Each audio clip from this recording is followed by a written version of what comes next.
तो एक बेसिक सवाल जो हमारे मन में आता है वो ये कि पैसा इन्वेस्ट करना चाहिए या नहीं।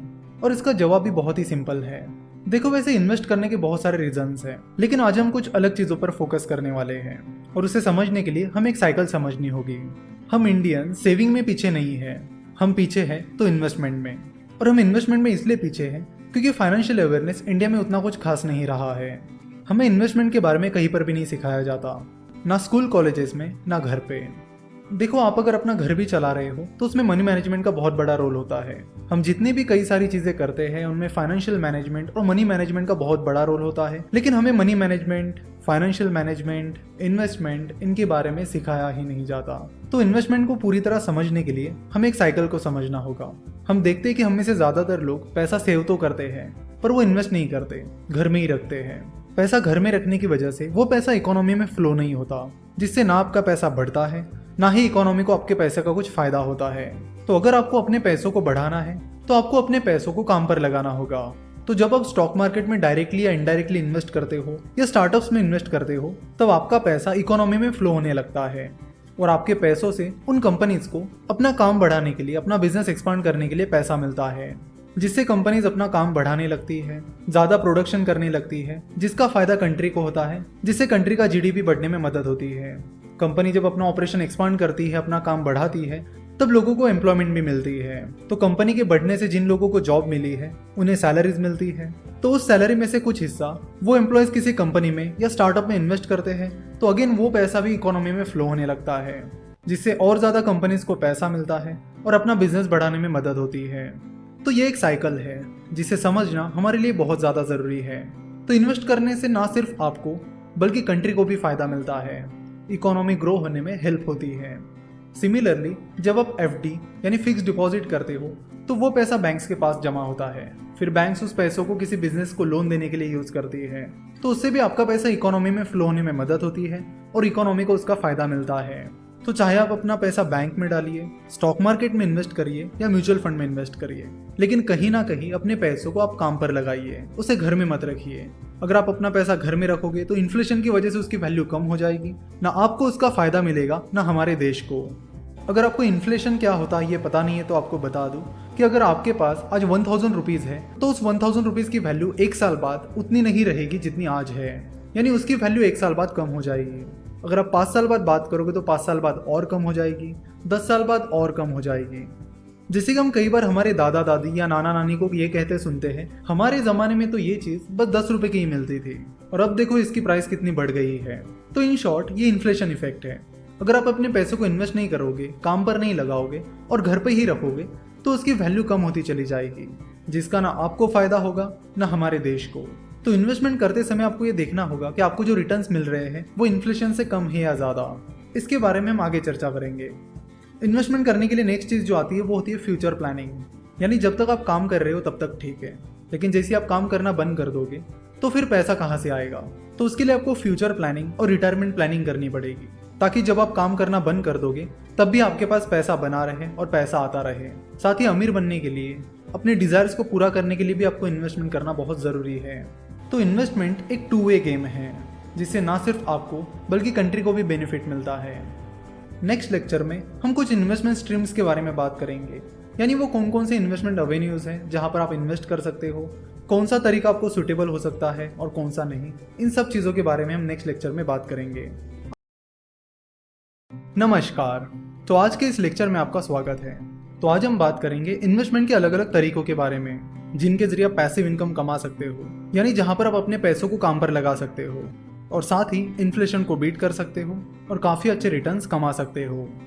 अगर एफडी यानी फिक्स डिपॉजिट की बात की जाए तो फिक्स डिपॉजिट फिलहाल 7% के करीब इंटरेस्ट दे रहा है और ये रिटर्न टैक्सेबल है। पिछले 10 सालों का इन्फ्लेशन ऑन एन एवरेज 5% के करीब रहा है। तो इसका मतलब है कि आपके पैसों की वैल्यू मेंटेन करने के लिए आपको कम से कम 5% के ऊपर का आफ्टर टैक्स रिटर्न कमाना होगा। जनरली सेविंग अकाउंट का रिटर्न 5% से कम होता है, सो अगर आप अपना पैसा सेविंग अकाउंट में पड़ने रहने देते हो तो वो अच्छी चीज़ नहीं है। जहाँ तक एफडी की बात की जाए तो वो एक अट्रैक्टिव इन्वेस्टमेंट नहीं है। कई बार एफडी का आफ्टर टैक्स रिटर्न 5-6% के करीब आ जाते हैं, जो कि कोई खास रिटर्न नहीं होता। अगर आप फिक्स रिटर्न के लिए देख रहे हो तो आप एफडी के बजाय गवर्नमेंट बॉन्ड्स की तरफ ध्यान दे सकते हो। कई सारे गवर्नमेंट बॉन्ड में आपको एफडी से ज़्यादा रिटर्न मिलता है और टैक्स बेनिफिट भी मिल सकता है। अब ये टैक्स बेनिफिट कितना होगा ये उस बॉन्ड के टाइप पर डिपेंड करता है। अगर गवर्नमेंट बॉन्ड की बात की जाए तो ये सबसे सेफ इन्वेस्टमेंट है, इवन एफडी से भी, क्योंकि गवर्नमेंट बॉन्ड के साथ गवर्नमेंट की गारंटी आपको मिलती है। तो चाहे कंडीशन कुछ भी आ जाए, गवर्नमेंट आपको आपका पैसा जरूर रिटर्न करेगी, और इसीलिए गवर्नमेंट बॉन्ड सबसे सेफ इन्वेस्टमेंट होती है। उसके बाद आता है इंडेक्स फंड। अच्छे रिटर्न्स कमाने के लिए इंडेक्स फंड एक बहुत ही अच्छा तरीका है, और इंडेक्स फंड में इन्वेस्ट करने के लिए आपको कोई डीप एनालिसिस करने की भी जरूरत नहीं होती। अगर आपके पास मार्केट का बेसिक नॉलेज है और आप मानते हो कि इंडियन इकोनॉमी आगे बढ़ेगी ही बढ़ेगी और इंडिया की ग्रोथ स्टोरी पर आप भरोसा रखते हो, तो आप इंडेक्स फंड में इन्वेस्ट कर सकते हो। अगर पिछले 10 साल की बात की जाए तो सेंसेक्स ने पिछले 10 सालों में 16% कंपाउंडेड सालाना रिटर्न दिया है, जो कि एक बहुत ही अच्छा रिटर्न है, और उतना रिटर्न तो कई सारे एक्टिव म्यूचुअल फंड्स भी नहीं दे पाए हैं। जब आप किसी इंडेक्स फंड में इन्वेस्ट करते हो, जैसे कि सेंसेक्स इंडेक्स फंड में या निफ्टी इंडेक्स फंड में, तो आपका पैसा उस इंडेक्स में जो कंपनीज हैं उनमें उनके वेटेज के अनुसार इन्वेस्ट किया जाता है। तो अगर आपने सेंसेक्स इंडेक्स फंड में इन्वेस्ट किया है तो आपको उतना रिटर्न मिलेगा जितना सेंसेक्स ने रिटर्न दिया है। कभी कभी थोड़ा बहुत ट्रैकिंग एरर आ जाता है। अगर आपको इंडिया की ग्रोथ स्टोरी पर भरोसा है और आप ये सोचते हो कि अगले 5-10 साल में इंडियन इकोनॉमी बहुत ही अलग लेवल पर रहेगी और अच्छी खासी स्पीड से बढ़ेगी, तो आप इंडेक्स फंड में इन्वेस्ट कर सकते हो। आप SIP that is systematic investment plan के जरिए छोटी छोटी अमाउंट्स हर महीने इंडेक्स फंड में इन्वेस्ट कर सकते हो। उसके बाद आता है म्यूचुअल फंड। इंडिया में इक्विटी म्यूचुअल फंड्स काफी पॉपुलर है। बहुत सारे लोग एक्टिव इक्विटी म्यूचुअल फंड में इन्वेस्ट करते हैं। म्यूचुअल फंड में एक फंड मैनेजर आपका पैसा मैनेज करता है। एक्टिव इक्विटी म्यूचुअल फंड में इन्वेस्ट करने के लिए आपको अच्छा खासा एनालिसिस करना होगा। आपको एनालिसिस करना होगा उस म्यूचुअल फंड मैनेजर का जो आपका पैसा मैनेज कर रहा है। अगर आपको इस म्यूचुअल फंड मैनेजर के स्किल सेट पर भरोसा है और उस फंड मैनेजर का ट्रैक रिकॉर्ड अच्छा रहा है, तो आप उस म्यूचुअल फंड में इन्वेस्ट करने के बारे में सोच सकते हो। कई बार active equity mutual funds index fund के रिटर्न को बीट कर पाते हैं, तो कई बार नहीं कर पाते हैं। एक्टिव इक्विटी म्यूचुअल फंड और इंडेक्स फंड में मेन डिफरेंस ये है कि एक्टिव इक्विटी म्यूचुअल फंड का एक्सपेंस रेशियो ज्यादा होता है, यानी एक्टिव म्यूचुअल फंड में आपका फंड मैनेज करने के बदले में आपसे जो फीस ली जाती है वो ज्यादा होती है। वही इंडेक्स फंड में एक्सपेंस रेशियो बहुत ही कम होता है, निग्लिजिबल होता है। जाने माने इन्वेस्टर मिस्टर वॉरेन बफेट कहते हैं कि कई बार mutual fund managers index funds को बीट नहीं कर पाते हैं और तब भी उनकी मैनेजमेंट फी ज्यादा होती है। सो बेहतर है कि आप इंडेक्स फंड में इन्वेस्ट करिए जहां पे मैनेजमेंट फी बहुत ही कम है। उसके बाद हम बात करेंगे हेज फंड की। हेज फंड बहुत ही अग्रेसिवली इन्वेस्टमेंट करते हैं। म्यूचुअल फंड मैनेजर जो इन्वेस्टमेंट करते हैं वो ज्यादा अग्रेसिव नहीं होती, वही हेज फंड में जो इन्वेस्टमेंट होती है वो काफी अग्रेसिव होती है, जिसके लिए कई बार वो डेरिवेटिव्स मार्केट में भी इन्वेस्ट करते हैं। जैसे कि हमने देखा कि म्यूचुअल फंड में 500 रुपए से भी शुरुआत कर सकते हो, लेकिन हेज फंड में वैसा नहीं होता। हेज फंड में इन्वेस्ट करने के लिए आपकी नेटवर्थ काफी हाई होनी चाहिए। अगर आपकी नेटवर्थ अच्छी खासी है तो ही आप हेज फंड में इन्वेस्ट कर पाओगे। वैसे इंडिया में हेज फंड पॉपुलर नहीं है। वही यूएस की बात की जाए तो यूएस में हेज फंड काफी ज्यादा पॉपुलर है। वहां पर तो हेज फंड को मैनेज करने वाले हेज फंड मैनेजर्स ही बिलियनियर्स है। यूएस में हाई नेटवर्थ इन्वेस्टर्स भी बहुत ज्यादा है और वहां पर कई सारे अच्छे हेज फंड्स है, जिसकी वजह से हाई नेटवर्थ इन्वेस्टर्स उन हेज फंड में इन्वेस्ट करना पसंद करते हैं। तो यहाँ तक हमने जो इन्वेस्टमेंट के तरीके देखे हैं वो ऐसे तरीके हैं जिनमें आपको खुद को ज़्यादा कुछ नहीं करना होता, आपको बस अपना पैसा इन्वेस्ट करना होता है। फॉर एग्जाम्पल अगर म्यूचुअल फंड की बात की जाए तो उस म्यूचुअल फंड में कौन सा शेयर खरीदना है बेचना है ये काम आपको नहीं करना होता, ये काम वो फंड मैनेजर करता है। सिमिलरली जब आप गवर्नमेंट बॉन्ड में इन्वेस्ट करते हो तो उसमें भी आपको कुछ नहीं करना होता। जब आप हेज फंड में इन्वेस्ट करते हो तब भी आपको कुछ नहीं करना होता, जो कुछ करना है वो हेज फंड मैनेजर करता है। तो index fund, mutual fund, hedge fund ये इन्वेस्टमेंट के इनडायरेक्ट तरीके हैं। अगर डायरेक्ट तरीकों की बात की जाए तो उसमें स्टार्टअप इन्वेस्टमेंट और स्टॉक मार्केट इन्वेस्टमेंट आती है, और यहाँ से आगे हमारा पूरा कोर्स इसी के बारे में है।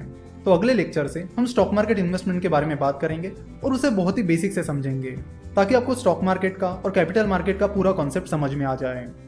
आशा नमस्कार, stock market course for beginners के 3rd लेक्चर में आपका स्वागत है। तो पहले 2 लेक्चर में हमने इन्वेस्टमेंट के बेसिक्स के बारे में समझा और आज के इस लेक्चर से हम स्टॉक मार्केट की तरफ बढ़ेंगे। तो हम स्टॉक मार्केट को एक बहुत ही बेहतरीन एग्जांपल की मदद से समझेंगे और एकदम शुरुआत से समझेंगे, ताकि आपके सारे बेसिक डाउट्स क्लियर हो जाए। तो इस पूरे स्टॉक मार्केट को आज हम एक स्टोरी की मदद से समझने वाले हैं, और इस स्टोरी के 2 मेन कैरेक्टर्स हैं, विवेक और योगेश। मान लेते कि विवेक ने हाल ही में अपना MBA पूरा किया है और विवेक के दिमाग में एक बिजनेस आइडिया आ गई है। विवेक को IT that is information technology में काफी इंटरेस्ट है, और विवेक को यह भी पता चलता है कि इंडिया में IT बिजनेस में काफी सारे इश्यूज चल रहे हैं जिसे वो सॉल्व कर सकता है, और उन प्रॉब्लम्स को सॉल्व करने के लिए वो एक IT आउटसोर्सिंग बिजनेस शुरू करने की प्लानिंग करता है। तभी विवेक को लगता है कि उसे एक बिजनेस पार्टनर की जरूरत है, इसलिए वो अपने दोस्त योगेश को अप्रोच कर लेता है। तो विवेक योगेश के पास चला जाता है और उसे अपनी पूरी आइडिया बताता है कि आईटी इंडस्ट्री में कौन कौन से प्रॉब्लम्स है, कैसे हम इन्हें सॉल्व कर सकते हैं, एटसेट्रा एटसेट्रा। अब ये जो योगेश है वो एक आईटी प्रोफेशनल है जिसे आईटी इंडस्ट्री का अच्छा खासा एक्सपीरियंस है, तो उसे विवेक की आइडिया अच्छी लगती है और फिर वो एक पूरा बिजनेस प्लान बनाते हैं कि कैसे वो इस कंपनी को शुरू करेंगे, कैसे वो कस्टमर्स को सर्व करेंगे, उनके क्या प्रोडक्ट्स रहेंगे, क्या सर्विसेज रहेंगे, एटसेट्रा। फिर जैसे उनका बिजनेस प्लान रेडी हो जाता है वो अपने बिजनेस पर काम करना शुरू कर देते हैं और कंपनी का रजिस्ट्रेशन करने के लिए निकल पड़ते हैं। कंपनी का रजिस्ट्रेशन करने के लिए वो एक सीए को कांटेक्ट करते हैं और जनरल कंसल्टेंसी प्राइवेट लिमिटेड नाम से अपनी कंपनी फॉर्म कर लेते हैं। विवेक और योगेश अपनी company general consultancy private limited में 50-50% पार्टनरशिप रखते हैं, यानी कंपनी पर 50% हक विवेक का रहेगा और 50% हक योगेश का रहेगा, यानी दोनों के पास कंपनी की आधी आधी ओनरशिप रहेगी। कंपनी फॉर्म करने के बाद वो अपना प्रोडक्ट और सर्विस डेवलप करने पर काम शुरू कर देते हैं और साथ ही कस्टमर्स भी ढूंढने लगते हैं। योगेश को आईटी इंडस्ट्री में अच्छा खासा एक्सपीरियंस है, जिसकी वजह से योगेश के आईटी इंडस्ट्री में अच्छे खासे कॉन्टैक्ट्स थे, जिसके चलते जनरल कंसल्टेंसी को अपने शुरुआत के कुछ क्लाइंट्स मिल जाते हैं और उनका बिजनेस चलने लगता है। देखो, कोई भी बिजनेस हो, शुरुआत में डिफिकल्टीज तो जरूर आती है और इस बिजनेस में विवेक और योगेश को भी काफी सारी डिफिकल्टीज आती है, लेकिन वो उन डिफिकल्टीज पर मात करते हैं और आगे बढ़ते हैं। जब भी कोई नया बिजनेस शुरू होता है तो शुरुआत में कई बार वो ऐसे मुकाम पर आ जाता है जहां से वो कभी भी फेल हो सकता है। जनरल कंसल्टेंसी के साथ भी शुरुआत में कुछ ऐसा ही हुआ, लेकिन उन खराब हालातों में भी उन्होंने कभी हार नहीं मानी और मेहनत करके उन्होंने सरवाइव किया और अपने बिजनेस मॉडल को क्रैक किया।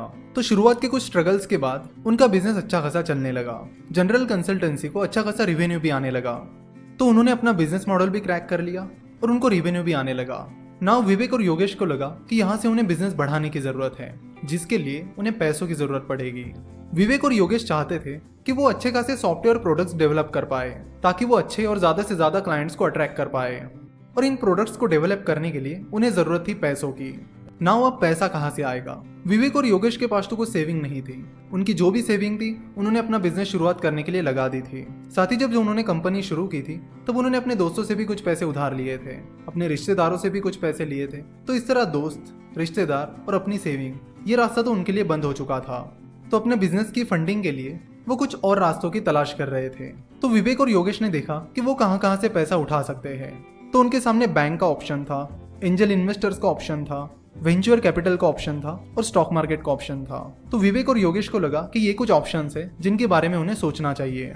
तो विवेक और योगेश ने जिन 4 ऑप्शंस के बारे में सोचा वो 2 कैटेगरीज में बढ़ते हैं, डेट फाइनेंसिंग और इक्विटी फाइनेंसिंग। चलो तो समझते हैं कि ये डेट फाइनेंसिंग और इक्विटी फाइनेंसिंग क्या होती है। बैंक एक डेट फाइनेंसिंग का ऑप्शन है। जब कोई कंपनी बैंक से लोन लेती है तो उसे वो पैसा ब्याज यानी इंटरेस्ट के साथ वापस करना होता है। तो बैंक से लिया हुआ कर्ज डेट फाइनेंसिंग में आता है। अब बात करते हैं इक्विटी फाइनेंसिंग की। जब कोई कंपनी इक्विटी फाइनेंसिंग से पैसा उठाती है तो वो पैसा कंपनी को वापस नहीं करना होता। For example angel investing, venture capital, stock market, ये सारे इक्विटी फाइनेंसिंग के तरीके हैं। तो जब कोई एंजल इन्वेस्टर किसी स्टार्टअप में इन्वेस्ट करता है तो उस स्टार्टअप को उस एंजल इन्वेस्टर को उसका पैसा रिटर्न नहीं करना होता। तो उस एंजल इन्वेस्टर ने इन्वेस्ट किए हुए पैसों के बदले में कंपनी को उन्हें कंपनी में ओनरशिप देनी होती है, यानी भागीदारी देनी होती है। तो विवेक और योगेश के पास 2 ऑप्शंस थे, डेट फाइनेंसिंग या इक्विटी फाइनेंसिंग। डेट फाइनेंसिंग में उनके पास ऑप्शन था कि बैंक से लोन लेना, और इक्विटी फाइनेंसिंग में उनके पास ऑप्शन था एंजल इन्वेस्टर, वेंचर कैपिटल या स्टॉक मार्केट से फंडिंग उठाना। अगर वो बैंक से पैसे लेते हैं तो उन्हें वो पैसा ब्याज के साथ वापस करना होगा, और अगर वो स्टॉक मार्केट, एंजल इन्वेस्टर्स या वेंचर कैपिटल से फंडिंग उठाते हैं तो उन्हें उन इन्वेस्टर्स को अपनी ओनरशिप देनी पड़ेगी। अब इन्वेस्टर्स को ओनरशिप देने के बाद विवेक और योगेश का ओनरशिप पैटर्न क्या रहेगा, डेट फाइनेंसिंग के क्या फायदे और नुकसान हैं, इक्विटी फाइनेंसिंग के क्या फायदे और नुकसान हैं, इसे हम नेक्स्ट लेक्चर में देखेंगे। और नेक्स्ट लेक्चर में इस स्टोरी को हम कंटिन्यू करेंगे। नमस्कार, stock market course for beginners इस कोर्स के चौथे लेक्चर में आपका स्वागत है। तो लास्ट लेक्चर में हमने देखा था कि विवेक और योगेश की कंपनी जनरल कंसल्टेंसी को फंडिंग की जरूरत थी और उनके सामने banks, stock market, angel investor और वेंचर कैपिटल ये कुछ ऑप्शंस थे। तो सबसे पहला और सबसे आसान तरीका उन्हें बैंक का लगा, इसीलिए वो बैंक के पास चले गए। जैसे ही उन्होंने बैंक के ब्रांच मैनेजर से बिजनेस लोन से रिलेटेड बात की तो उस ब्रांच मैनेजर ने उन्हें बताया कि वो बैंक विवेक और योगेश की कंपनी जनरल कंसल्टेंसी को लोन नहीं दे सकती, क्योंकि कंपनी के पास उतने कोलैटरल नहीं है, यानी जनरल कंसल्टेंसी के पास सफिशिएंट कोलैटरल नहीं है, यानी गिरवी रखने के लिए सफिशिएंट एसेट्स नहीं है, और उनकी कंपनी का वैल्यूएशन भी सफिशिएंट नहीं है, जिसकी वजह से बैंक उन्हें लोन नहीं दे सकती। बैंक एंजल इन्वेस्टर्स की तरह आइडिया और फ्यूचर ग्रोथ के बेसिस पर लोन नहीं देती है। बैंक बड़े लोन्स कोलेटरल के बेसिस पर देती है। तो बैंक का ऑप्शन विवेक और योगेश के लिए लगभग बंद ही हो गया। कुछ टाइम पहले गवर्नमेंट ने मुद्रा स्कीम लॉन्च की थी। तो मुद्रा लोन के तहत छोटे बिजनेसेस को 10 लाख रुपए तक का लोन बिना कोलेटरल के मिल जाता है, यानी बिना कुछ गिरवी रखे हुए मिल जाता है। लेकिन विवेक और योगेश के लिए ये अमाउंट सफिशिएंट नहीं थी। फिर उनके पास 3 ऑप्शंस थे, एंजल इन्वेस्टर्स, वेंचर कैपिटल्स और स्टॉक मार्केट। अगर स्टॉक मार्केट की बात की जाए तो early stage startups stock market से पैसा नहीं उठा सकते। जिन कंपनीज का प्रूवन ट्रैक रिकॉर्ड है, पिछले कुछ सालों में अच्छा खासा बिजनेस परफॉर्मेंस है, वही कंपनी स्टॉक मार्केट से पैसा रेज कर सकती है। विवेक और योगेश की कंपनी जनरल कंसल्टेंसी एक बहुत ही नई कंपनी थी। वैसे भी स्टॉक मार्केट के जरिए पैसा उठाने की प्रोसेस थोड़ी लंबी और एक्सपेंसिव होती है। जिस कंपनी को स्टॉक मार्केट से पैसा उठाना है उसे पहले इन्वेस्टमेंट बैंक्स को हायर करना होता है, फिर DRHP that is draft red herring prospectus बनाना होता है, और उसे SEBI that is securities and exchange board of India जो कि कैपिटल मार्केट का रेगुलेटर है उसे सबमिट करना होता है। और फिर आगे ये प्रोसेस चलती रहती है। इस प्रोसेस के बारे में भी हम किसी एक लेक्चर में डिटेल में बात करेंगे। तो इस तरह स्टॉक मार्केट का ऑप्शन भी विवेक और योगेश के हाथ से निकल गया। अब उनके पास 2 ऑप्शन थे, एंजल इन्वेस्टिंग और वेंचर कैपिटल। चलो तो देखते हैं कि ये वेंचर कैपिटल क्या होता है। वेंचर कैपिटल बेसिकली जिन इन्वेस्टर्स को स्टार्टअप्स में इन्वेस्ट करना है उनसे पैसा रेज करता है, यानी जिन इन्वेस्टर्स को स्टार्टअप में इन्वेस्ट करना है वो अपना पैसा वेंचर कैपिटल में इन्वेस्ट करते हैं, और फिर वो वेंचर कैपिटल इन्वेस्टर से उठाया हुआ पैसा स्टार्टअप्स में इन्वेस्ट करते हैं। तो एक तरह से वो म्यूचुअल फंड की तरह ही काम करते हैं। पर म्यूचुअल फंड और वेंचर कैपिटल में मेन डिफरेंसेस ये है कि म्यूचुअल फंड बहुत सारे लोगों से पैसा इकट्ठा करते हैं, वही वेंचर कैपिटल गिने चुने हाई नेटवर्थ इन्वेस्टर से ही पैसा उठाते हैं। दूसरा मेन डिफरेंस ये है कि म्यूचुअल फंड में इन्वेस्टर 500 या 1000 रुपए भी इन्वेस्ट कर सकते हैं, लेकिन वेंचर कैपिटल में आप 500-1000 रुपए इन्वेस्ट नहीं कर सकते। वेंचर कैपिटल सिर्फ हाई नेटवर्थ इन्वेस्टर से ही पैसा इकट्ठा करते हैं, यानी उन्हीं इन्वेस्टर से पैसा इकट्ठा करते हैं जिनकी नेटवर्थ बहुत ज्यादा है। और म्यूचुअल फंड और वेंचर कैपिटल का अगला मेन डिफरेंस ये है कि म्यूचुअल फंड डेट मार्केट और स्टॉक मार्केट में इन्वेस्ट करते हैं, वही वेंचर कैपिटल स्टार्टअप्स में इन्वेस्ट करते हैं। तो फिर विवेक और योगेश फंडिंग के लिए वेंचर कैपिटल्स को अप्रोच करने चले गए, लेकिन बहुत सारे वेंचर कैपिटल्स ने उन्हें रिजेक्ट कर दिया। बहुत सारे रिजेक्शंस के बाद उन्हें पता चला कि वेंचर कैपिटल्स बहुत ही अर्ली स्टेज स्टार्टअप्स में रेयरली इन्वेस्ट करते हैं। वो मेनली ग्रोथ स्टेज स्टार्टअप्स में इन्वेस्ट करते हैं, यानी उन स्टार्टअप्स में इन्वेस्ट करते हैं जिनका बिजनेस मॉडल सेट है और वो कंपनी अब ग्रोथ ट्रैक पर है। विवेक और योगेश की कंपनी अभी तो बहुत ही स्टार्टिंग फेज में थी, ना तो उनका बिजनेस मॉडल सेट था, ना ही वो ग्रोथ ट्रैक पर थे। वो तो बस अपने बहुत ही शुरुआती दौर में थे। तो फिर अगला ऑप्शन उनके पास जो था वो था एंजल इन्वेस्टिंग, यानी एंजल इन्वेस्टर्स को अप्रोच करना। एंजल इन्वेस्टर एक इंडिविजुअल होता है जो स्टार्टअप्स में इन्वेस्ट करता है। Angel investors generally early stage startups में इन्वेस्ट करते हैं, यानी उन स्टार्टअप्स में इन्वेस्ट करते हैं जो बहुत ही शुरुआती दौर में है। तो विवेक और योगेश की कंपनी अभी शुरुआती दौर में थी, इसलिए उन्होंने एंजल इन्वेस्टर्स को अप्रोच करना शुरू किया। तो फिर वो एंजल इन्वेस्टर्स के साथ मीटिंग फिक्स करने लगे और उन्हें अपना बिजनेस प्लान बताने लगे कि इस तरह से हमने बिजनेस शुरू किया है, इस तरह का एक्सपर्टीज हमारे पास है और ये प्रॉब्लम है जिसे हम सॉल्व करना चाहते हैं। तो शुरुआत में 3 एंजल इन्वेस्टर्स ने विवेक और योगेश के आइडिया को रिजेक्ट कर दिया और उन्हें फंडिंग नहीं दी, लेकिन फिर भी विवेक और योगेश ने हार नहीं मानी। वो और भी एंजल इन्वेस्टर्स को अप्रोच करने लगे और फिर फाइनली एक एंजल इन्वेस्टर को विवेक और योगेश की आइडिया पसंद आ गई और वो उन्हें फंडिंग देने के लिए राजी हो गए। मान लेते कि उस एंजल इन्वेस्टर का नाम रोहन पटेल है। तो मिस्टर रोहन पटेल से विवेक और योगेश की कंपनी जनरल कंसल्टेंसी को 2 करोड़ की फंडिंग मिल गई। तो इस तरह जनरल कंसल्टेंसी को पहली फंडिंग मिल गई। इस फंडिंग की मदद से विवेक और योगेश अपना बिजनेस आगे बढ़ाने लगे, जिसके चलते जनरल कंसल्टेंसी का रेवेन्यू बढ़ने लगा और कंपनी अच्छा परफॉर्म करने लगी। ना सारी चीजें अच्छे से चलने लगी, जिसके चलते विवेक और योगेश को लगा कि उन्हें और फंडिंग उठानी चाहिए ताकि वो अपने बिजनेस को और ज्यादा तेजी से बढ़ा सके। तो इस तरह विवेक और योगेश का बिजनेस अब ग्रोथ ट्रैक पर आ गया था। तो अब आपको बताना है कि विवेक और योगेश नेक्स्ट फंडिंग कहाँ से उठाएंगे, बैंक से, स्टॉक मार्केट से या वेंचर कैपिटल से। तो नेक्स्ट पार्ट में हम इस स्टोरी को आगे कंटिन्यू करेंगे। नमस्कार, stock market course for beginners के 5वें लेक्चर में आपका स्वागत है। पिछले लेक्चर में हमने देखा था कि जनरल कंसल्टेंसी अच्छा परफॉर्म कर रही थी और अपना एक्सपेंशन करने के लिए वो एक और फंडिंग उठाना चाहती थी। इस बार जनरल कंसल्टेंसी थोड़ी ज्यादा फंडिंग उठाना चाहती थी, यानी 100 करोड़ के करीब। जैसे कि हमने देखा था कि जनरल कंसल्टेंसी ने अपनी पहली फंडिंग एंजल इन्वेस्टर से उठाई थी, तब उन्होंने 2 करोड़ की फंडिंग उठाई थी और अब कंपनी 100 करोड़ के करीब फंडिंग उठाना चाहती थी। पर जनरली एंजल इन्वेस्टर्स इतनी बड़ी फंडिंग प्रोवाइड नहीं करते हैं। इसलिए उन्होंने वीसी यानी वेंचर कैपिटल से फंडिंग उठाने का फैसला किया। तो फिर उन्होंने कुछ वेंचर कैपिटल्स को अप्रोच करना शुरू किया। कंपनी की अच्छी ग्रोथ के चलते उन्हें तुरंत वेंचर कैपिटल से फंडिंग मिल गई। तो इस तरह एबीसी पार्टनर्स इस वेंचर कैपिटल से उन्होंने 100 करोड़ की फंडिंग उठाई। इस फंडिंग राउंड के बाद कंपनी की ग्रोथ और तेजी से बढ़ने लगी। कंपनी अच्छा खासा रेवेन्यू और प्रॉफिट कमाने लगी। कंपनी के अच्छे बिजनेस के चलते जनरल कंसल्टेंसी का अच्छा नाम होने लगा और उन्हें अच्छे खासे कॉन्ट्रैक्ट्स भी मिलने लगे। कंपनी की इस ग्रोथ से विवेक और योगेश खुश थे, वो एंजल इन्वेस्टर भी खुश थे और वीसी एबीसी पार्टनर्स भी खुश था। अगले 2-3 सालों तक कंपनी की ऐसी ग्रोथ बरकरार रही। हाँ, बीच बीच में थोड़े अप्स एंड डाउन्स आए, लेकिन कंपनी ने उन्हें मैनेज कर लिया और अपनी इसी ग्रोथ को बरकरार रखने के लिए कंपनी और फंड रेज करने की प्लानिंग कर रही थी। इस बार कंपनी 1000 करोड़ रुपए की फंडिंग उठाने की प्लानिंग कर रही थी। वही एबीसी पार्टनर्स, जिसने जनरल कंसल्टेंसी में 100 करोड़ रुपए इन्वेस्ट किए थे, वो भी अब कंपनी से एग्जिट करना चाहते थे और अपना प्रॉफिट बुक करना चाहते थे। यानी कंपनी की इस अच्छी ग्रोथ के बाद वो अपना स्टेक बेच देना चाहते थे और प्रॉफिट बुक करना चाहते थे। जब किसी कंपनी को अच्छा खासा पैसा रेज करना होता है, साथ ही कंपनी के कुछ इन्वेस्टर्स को कंपनी से एग्जिट करनी होती है, तो आईपीओ सबसे बेस्ट ऑप्शन होता है। आईपीओ का मतलब है इनिशियल पब्लिक ऑफरिंग। यानी जनरल कंसल्टेंसी ने अब स्टॉक मार्केट के जरिए पैसा उठाने की प्लानिंग कर ली थी। तो आईपीओ को डिटेल में समझने से पहले हम समझते हैं कि एंजल इन्वेस्टिंग, वेंचर कैपिटल और स्टॉक मार्केट के बीच क्या डिफरेंसेस होते हैं। जब कोई कंपनी स्टॉक मार्केट के जरिए पैसा उठा लेती है, उसके बाद कोई भी उन कंपनीज के शेयर्स बड़े आसानी से खरीद सकते हैं और बेच भी सकते हैं। वही अगर आप एंजल इन्वेस्टर हो और किसी स्टार्टअप में इन्वेस्ट करने की प्लानिंग कर रहे हो, तो किसी स्टार्टअप के शेयर्स खरीदना या उन शेयर्स को बेचना आसान नहीं होता है। एंजल इन्वेस्टिंग में या तो कंपनी को एंजल इन्वेस्टर्स को अप्रोच करना होता है या फिर एंजल इन्वेस्टर को कंपनी को अप्रोच करना होता है। और मान लो किसी एंजल इन्वेस्टर ने किसी स्टार्टअप में इन्वेस्टमेंट कर ली है, तो उन शेयर्स को बेचना आसान नहीं होता है। आपको किसी और इन्वेस्टर्स को ढूंढना होता है। अगर कोई इन्वेस्टर उस कंपनी में इन्वेस्ट करने के लिए इंटरेस्टेड है, तो आप उसे अपने शेयर्स बेच सकते हो, या फिर आपको उस स्टार्टअप के आईपीओ तक का इंतजार भी करना पड़ सकता है। जनरली एंजल इन्वेस्टर्स और वेंचर कैपिटल जब उस कंपनी का आईपीओ आता है जिसमें उन्होंने इन्वेस्ट किया है, तब उस कंपनी से एग्जिट लेना प्रीफर करते हैं। जैसे कि अभी कुछ टाइम पहले हमने देखा कि उबर का आईपीओ आया था, जिसमें उबर के कई सारे इन्वेस्टर्स ने कंपनी से एग्जिट ले ली थी। दूसरा डिफरेंस ये है कि एंजल इन्वेस्टर्स और वेंचर कैपिटल कंपनी में इन्वेस्ट तब करते हैं जब कंपनी अपने शुरुआती दौर में होती है, यानी जब कंपनी छोटी होती है।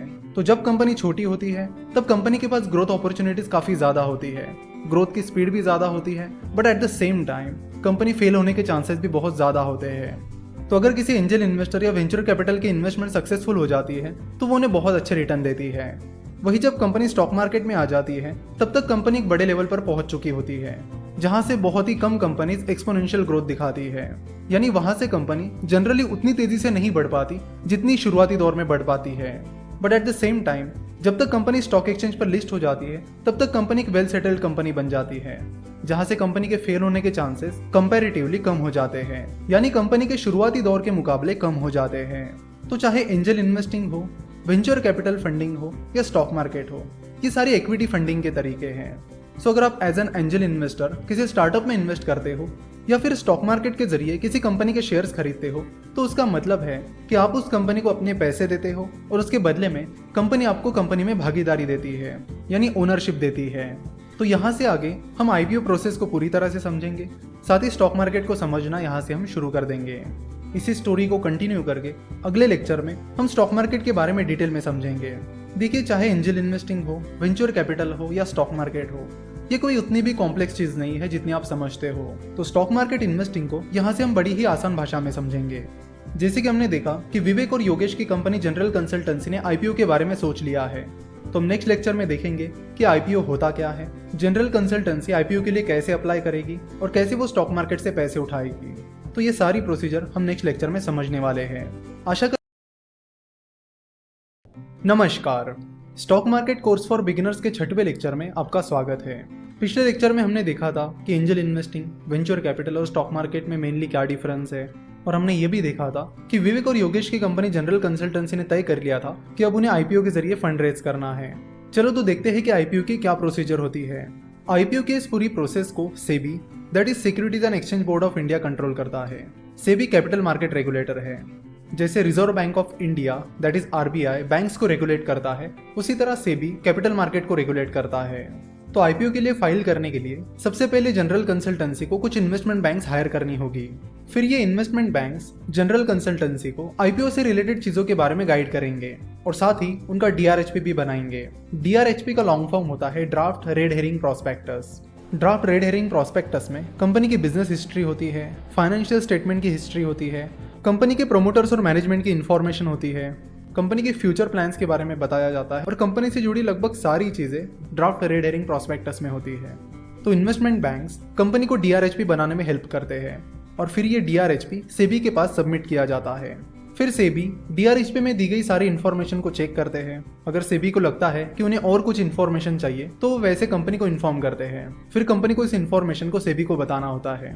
तो अगर सेबी कंपनी की डीआरएचपी और डॉक्यूमेंटेशन से सेटिस्फाई हो जाती है तो सेबी उस कंपनी को आईपीओ का अप्रूवल दे देती है। तो जनरल कंसल्टेंसी ने भी अपने आईपीओ के लिए 2-3 इन्वेस्टमेंट बैंक्स को हायर किया और अपना डीआरएचपी सेबी के पास सबमिट किया। जनरल कंसल्टेंसी का डीआरएचपी और सारी इन्फॉर्मेशन चेक करने के बाद सेबी ने जनरल कंसल्टेंसी को आईपीओ का अप्रूवल भी दे दिया, जिसके बाद जनरल कंसल्टेंसी का आईपीओ लाने का रास्ता खुला हो गया। नाउ 2 तरह के आईपीओ होते हैं, फिक्स्ड प्राइस आईपीओ और book building IPO. Fix price IPO में कंपनी शेयर के एक फिक्स प्राइस डिसाइड करती है और फिर उसी प्राइस पर लोगों को उस कंपनी के शेयर खरीदने होते हैं। जैसे कि अगर किसी कंपनी ने अपने आईपीओ में शेयर की प्राइस 500 रुपए पर शेयर डिसाइड कर ली है तो जिन इन्वेस्टर्स को उस आईपीओ को सब्सक्राइब करना है उन्हें 500 रुपए पर शेयर की प्राइस पर उन शेयर्स को खरीदना होगा। आईपीओ का दूसरा तरीका है book building IPO. Book building IPO में कंपनी एक प्राइस बैंड डिसाइड करती है। चलो तो मान लेते हैं कि जनरल कंसल्टेंसी अपना IPO book building IPO process से लाने वाली है और कंपनी ने अपने आईपीओ की शेयर प्राइस 300 रुपए से 306 रुपए डिसाइड की है। तो जिन लोगों को जनरल कंसल्टेंसी के आईपीओ को सब्सक्राइब करना है यानी जनरल कंसल्टेंसी के शेयर आईपीओ में खरीदने हैं उन्हें 300 से 306 रुपए के बीच अपनी बिडिंग लगानी होगी और फिर जिस प्राइस पर सबसे ज्यादा बिडिंग आ जाएगी वो प्राइस फाइनल प्राइस हो जाएगी जिस पर सारे शेयर्स इशू किए जाएंगे। तो जनरल कंसल्टेंसी ने अपना प्राइस बैंड 300 से 306 रुपए रखा है। प्राइस बैंड में जो सबसे कम प्राइस होती है उसे फ्लोर प्राइस कहते हैं। तो यहाँ पर 300 रुपए प्राइस बैंड की सबसे कम प्राइस है, इसलिए 300 रुपए फ्लोर प्राइस है। प्राइस बैंड की जो सबसे ज्यादा प्राइस होती है उसे कैप प्राइस कहते हैं। यहाँ पर 306 रुपए प्राइस बैंड की सबसे ज्यादा प्राइस है, तो 306 रुपए को कैप प्राइस कहा जाएगा। आईपीओ जनरली 3 दिनों के लिए खुला रहता है, तो जनरल कंसल्टेंसी ने भी अपना आईपीओ 3 दिनों के लिए खुला रखा, जिसमें सबसे ज्यादा बिडिंग 306 रुपए के लिए आई, जो कि उस प्राइस बैंड की सबसे ज्यादा प्राइस थी। 306 रुपए पर सबसे ज्यादा बिडिंग आने की वजह से अब जनरल कंसल्टेंसी अपने शेयर्स 306 रुपए की प्राइस पर आईपीओ में बेच देगी। यहाँ पर जनरल कंसल्टेंसी ने अपने आईपीओ में पब्लिक से 1000 करोड़ रुपए उठाए और उसके बदले में कंपनी का 20% हिस्सा डाइल्यूट कर दिया, यानी उन 1000 करोड़ के बदले में कंपनी ने अपना 20% हिस्सा उन इन्वेस्टर्स को दे दिया। तो जिन लोगों ने कंपनी में इन्वेस्ट किया उन्हें कंपनी में हिस्सेदारी मिली और कंपनी को अपना बिजनेस बढ़ाने के लिए पैसा मिला। तो इस आईपीओ प्रोसेस के बाद जनरल कंसल्टेंसी के शेयर्स उन इन्वेस्टर्स को इशू किए गए और बाद में कंपनी नेशनल स्टॉक एक्सचेंज और बॉम्बे स्टॉक एक्सचेंज, जो कि इंडिया के 2 मेन स्टॉक एक्सचेंजेस हैं, उन पर लिस्ट हो गई। और कंपनी के शेयर स्टॉक एक्सचेंज पर लिस्टेड होने के बाद कोई भी बड़े आसानी से जनरल कंसल्टेंसी के शेयर खरीद सकते हैं और बेच भी सकते हैं। कंपनी स्टॉक एक्सचेंज पर लिस्टेड होने के बाद एक पब्लिक लिस्टेड कंपनी बन जाती है। तो जनरल कंसल्टेंसी ने स्टॉक मार्केट के जरिए पैसा तो उठा लिया, अब देखते हैं कि जनरल कंसल्टेंसी की आगे की स्ट्रेटेजी क्या होती है। अगर आप जनरल कंसल्टेंसी के बिजनेस में इंटरेस्टेड हो और आप जनरल कंसल्टेंसी में इन्वेस्ट करना चाहते हो तो उसकी प्रोसीजर क्या रहेगी, इसे हम नेक्स्ट लेक्चर में विस्तार में समझेंगे। आशा करता हूँ कि आपको ये लेक्चर पसंद आया होगा। नमस्कार, stock market course for beginners के 7वें लेक्चर में आपका स्वागत है। तो जनरल कंसल्टेंसी ने स्टॉक मार्केट के जरिए पैसे तो उठा लिए, पर अगर आपको जनरल कंसल्टेंसी में इन्वेस्ट करना है तो उसके लिए आपको क्या करना होगा, इसे हम आज समझने वाले हैं। तो स्टॉक मार्केट में शेयर बाय या सेल करने के लिए सबसे पहले आपको स्टॉक मार्केट की टाइमिंग समझनी होगी कि स्टॉक मार्केट की टाइमिंग क्या है। स्टॉक मार्केट का जो नॉर्मल ट्रेडिंग सेशन होता है वो सुबह 9:15 बजे से दोपहर के 3:30 बजे तक चलता है। यानी स्टॉक मार्केट के नॉर्मल ट्रेडिंग सेशन में आप सुबह 9:15 बजे से दोपहर के 3:30 बजे तक शेयर्स बाय और सेल कर सकते हो। स्टॉक मार्केट मंडे से लेकर फ्राइडे तक ही स्टॉक मार्केट टाइमिंग में खुला रहता है। सैटरडे और संडे स्टॉक मार्केट बंद रहता है और कुछ हॉलीडेज को भी स्टॉक मार्केट बंद रहता है। अगर आपको स्टॉक मार्केट हॉलीडेज की लिस्ट देखनी है और पता करना है कि सैटरडे संडे छोड़कर कौन कौन से दिन स्टॉक मार्केट बंद रहेगा, तो उसके लिए आप हमारी वेबसाइट www.finnovations.com पर जाकर यहाँ नीचे हॉलीडेज पर क्लिक कर सकते हो, जिसके बाद आपको स्टॉक मार्केट हॉलीडेज की लिस्ट मिल जाएगी। तो आप देख सकते हो कि 2019 इस कैलेंडर ईयर में कौन कौन से दिन स्टॉक मार्केट हॉलीडे रहे हैं। तो 2019 में Mahashivratri, Holi, Mahavir Jayanti, good Friday, Maharashtra day, Ramzan Eid, Bakri Eid, independence day, Ganesh Chaturthi, Muharram, Mahatma Gandhi Jayanti, Dussehra, Diwali, Bali Pratipada, Guru Nanak जयंती और क्रिसमस। इन दिन स्टॉक मार्केट बंद रहेगा। दिवाली में जिस दिन लक्ष्मी पूजन होता है उस दिन स्टॉक एक्सचेंजेस एक स्पेशल ट्रेडिंग सेशन ऑर्गेनाइज करते हैं जिसे मुहूर्त ट्रेडिंग कहते हैं। तो लक्ष्मी पूजन दिन की शाम स्टॉक मार्केट 1 से 1.5 घंटे के लिए खुल जाता है, जिसके बीच आप शेयर्स बाय या सेल कर सकते हो। वैसे मुहूर्त ट्रेडिंग की टाइमिंग स्टॉक एक्सचेंजेस लक्ष्मी पूजन के कुछ दिन पहले डिक्लेयर करते हैं। अब आपको स्टॉक मार्केट की टाइमिंग तो पता चल गई। अब बात करते हैं कि अगर आपको जनरल कंसल्टेंसी में इन्वेस्ट करना है तो वो आप कैसे कर पाओगे। तो उसके लिए सबसे पहले आपको ट्रेडिंग अकाउंट और डीमैट अकाउंट खोलना पड़ेगा। स्टॉक मार्केट में इन्वेस्ट करने के लिए ट्रेडिंग अकाउंट और डीमैट अकाउंट कंपलसरी होते हैं, उनके बिना आप स्टॉक मार्केट में इन्वेस्ट नहीं कर सकते। तो चलो देखते हैं कि ये ट्रेडिंग अकाउंट और डीमैट अकाउंट क्या होता है। बेसिकली हम जो शेयर्स बाय और सेल करते हैं उन्हें ट्रेडिंग अकाउंट के जरिए बाय और सेल किया जाता है और फिर वो जो बाय किए हुए शेयर्स हैं उन्हें डीमैट अकाउंट में रखा जाता है। चलो तो देखते हैं कि ये प्रोसेस कैसे काम करती है। सबसे पहले आपको अपने ट्रेडिंग अकाउंट को अपने बैंक अकाउंट से लिंक करना होता है। मान लीजिए कि आपको 10,000 रुपीज स्टॉक मार्केट में इन्वेस्ट करने हैं, तो पहले आपको 10,000 रुपीज अपने बैंक में से अपने ट्रेडिंग अकाउंट में ट्रांसफर करने होंगे। जैसे ही पैसे आपके ट्रेडिंग अकाउंट में आ जाएंगे आप उन पैसों से शेयर्स बाय और सेल कर सकते हो। तो जब आप उन पैसों से शेयर्स बाय कर लोगे तो वो शेयर्स आपके डीमैट अकाउंट में स्टोर हो जाएंगे। चलो तो यहाँ पर सेटलमेंट के बारे में भी समझते हैं। अगर आप मंडे को कोई शेयर खरीदते हो तो वो शेयर्स T+2 के बाद आपके डीमैट अकाउंट में स्टोर हो जाएंगे। यानी अगर आप मंडे को शेयर्स खरीदते हो तो मंडे हो जाएगा T यानी ट्रांजैक्शन डे, ट्यूसडे हो जाएगा T+1 और वेंसडे हो जाएगा T+2। यानी जो शेयर्स आप मंडे को खरीद लोगे वो शेयर्स T+2 यानी वेंसडे को आपके डीमैट अकाउंट में आ जाएंगे। तो इस तरह डीमैट अकाउंट और ट्रेडिंग अकाउंट काम करते हैं। डीमैट अकाउंट खोलने के लिए कुछ डॉक्यूमेंट्स की ज़रूरत होती है, जैसे कि पैन कार्ड, आधार कार्ड, बैंक डिटेल्स एटसेट्रा। सवाल आता है कि अकाउंट खोलते वक्त बैंक डिटेल्स क्यों? कई बार कंपनीज अपने प्रॉफिट का कुछ हिस्सा अपने शेयर होल्डर्स के साथ शेयर करती है, जिसे डिविडेंड कहते हैं। यानी अगर आप जनरल कंसल्टेंसी के शेयर खरीद लेते हो और कुछ टाइम बाद जनरल कंसल्टेंसी शेयर होल्डर्स को डिविडेंड डिक्लेयर करती है, यानी अपने प्रॉफिट का कुछ हिस्सा अपने शेयर होल्डर्स के साथ शेयर करती है, तो वो डिविडेंड सीधे आपके बैंक अकाउंट में ट्रांसफर किया जाएगा। तो ये मेन रीजन है कि आपके बैंक डिटेल्स लिए जाते हैं। साथ ही आपका बैंक अकाउंट आपके ट्रेडिंग अकाउंट से इसलिए लिंक किया जाता है ताकि आप आसानी से अपने बैंक अकाउंट से अपने ट्रेडिंग अकाउंट में पैसे ट्रांसफर कर सको। तो सवाल ये आता है कि डीमैट अकाउंट कहाँ पर खोले। डीमैट अकाउंट खोलने के लिए आपको ब्रोकरेज फर्म्स के पास जाना होता है। इंडिया में 300 से भी ज्यादा स्टॉक ब्रोकरेज फर्म्स हैं, इसलिए पहली दिक्कत यही आती है कि डीमैट अकाउंट कहाँ पर खोलें। क्योंकि अलग अलग टाइप्स के ब्रोकरेज फर्म्स होते हैं, उसमें भी उनके ब्रोकरेज चार्जेस अलग होते हैं और बाकी चार्जेस अलग अलग होते हैं। उनकी टेक्नोलॉजी अलग अलग होती है, उनकी सर्विसेज अलग होती है। तो हर ब्रोकरेज फर्म्स के अपने अपने कुछ पॉजिटिव पॉइंट्स होते हैं तो कुछ नेगेटिव पॉइंट्स होते हैं, और आपको ऐसे ब्रोकरेज फर्म्स के पास अकाउंट ओपन करना होता है जहाँ पर आपकी रिक्वायरमेंट फुलफिल होती हो। इंडिया में मेनली 3 तरह के ब्रोकरेज फर्म्स होते हैं। एक होती है बैंक्स, दूसरी होती है फुल सर्विस ब्रोकरेज फर्म्स और तीसरे होते हैं डिस्काउंट ब्रोकरेज फर्म्स। बैंक्स के ब्रोकरेज चार्जेस बहुत ही ज़्यादा होते हैं, इसलिए हम उनके बारे में बात नहीं करेंगे। बात रही फुल सर्विस ब्रोकरेज फर्म्स की और डिस्काउंट ब्रोकरेज फर्म की। तो फुल सर्विस ब्रोकरेज फर्म आपके लिए एक स्पेशल रिलेशनशिप मैनेजर अपॉइंट करके देते हैं और आपको स्टॉक मार्केट की टिप्स भी प्रोवाइड करते हैं, जो कि वैसे आपको फॉलो नहीं करनी चाहिए। क्यों फॉलो नहीं करनी चाहिए इसके बारे में हम आगे कभी बात करने वाले हैं। तो फुल सर्विस ब्रोकरेज फर्म्स का मेन फायदा ये होता है कि वो आपके लिए एक रिलेशनशिप मैनेजर अपॉइंट करके देते हैं, सो दैट अगर कभी आपको दिक्कत होती है तो आप तुरंत उन्हें कांटेक्ट करके अपने इश्यूज सॉल्व कर सकते हो। उनके लगभग हर सिटीज़ में ऑफिसेज भी होते हैं। तो रिलेशनशिप मैनेजर प्रोवाइड करने की वजह से और हर सिटी में ऑफिसेस रहने की वजह से उनके खर्चे बढ़ जाते हैं, जिसे कवर करने के लिए वो आपसे ज़्यादा ब्रोकरेज चार्जेस चार्ज करते हैं। वहीं दूसरी तरफ डिस्काउंट ब्रोकरेज फर्म्स होते हैं। डिस्काउंट ब्रोकरेज फर्म्स आपको रिलेशनशिप मैनेजर अपॉइंट करके नहीं देते हैं, उनकी बहुत ही लिमिटेड ब्रांचेस होती हैं। तो लिमिटेड ब्रांचेस और रिलेशनशिप मैनेजर का ना होना, इन चीज़ों की वजह से उनकी कॉस्टिंग कम हो जाती है, जिसकी वजह से वो आपको कम ब्रोकरेज चार्जेस चार्ज करते हैं। तो डीमैट अकाउंट खोलते वक्त आपको देखना होगा कि आपकी रिक्वायरमेंट्स क्या क्या है। तो यहाँ पर 2-3 चीज़ें बहुत इंपॉर्टेंट होती है, जैसे कि टेक्नोलॉजी, यानी उस ब्रोकरेज फर्म का ऐप कैसा है। दूसरी चीज़, वो ब्रोकरेज फर्म ट्रस्टवर्दी है या नहीं। तीसरी चीज़, उस ब्रोकरेज फर्म के ब्रोकरेज चार्जेस आपके लिए अफोर्डेबल है या नहीं। और चौथी चीज़, अच्छी सर्विस। तो ये सारी चीज़ें हैं जिन्हें आपको चेक करना होगा। अगर आप नमस्कार, stock market course for beginners के 8वें लेक्चर में आपका स्वागत है। पिछले लेक्चर में हमने डीमैट अकाउंट के बारे में बात की थी, स्टॉक मार्केट टाइमिंग के बारे में बात की थी, और अब हम उससे आगे बढ़ेंगे और इन्वेस्टमेंट के बारे में बात करेंगे। तो जब आप डीमैट अकाउंट खोल लेते हो और स्टॉक मार्केट में पैसा इन्वेस्ट करने के लिए तैयार हो जाते हो, तो आपके सामने 2 ऑप्शंस होते हैं, ट्रेडिंग और इन्वेस्टिंग। ट्रेडिंग का मतलब होता है कि शॉर्ट टर्म के लिए शेयर को खरीदना और फिर उसे बेच देना, ट्रेडिंग जो है वो शॉर्ट टर्म के लिए की जाती है, यानी शॉर्ट टर्म के लिए शेयर को बाय किया जाता है और तुरंत उसे सेल किया जाता है। ट्रेडिंग का एक पॉपुलर टाइप है जिसका नाम है इंट्राडे ट्रेडिंग। इंट्राडे ट्रेडिंग में शेयर को जिस दिन खरीदा जाता है उसी दिन उसे बेचा जाता है। स्टॉक मार्केट में आप देखोगे तो आपको बहुत सारे लोग ट्रेडिंग करते हुए दिखेंगे।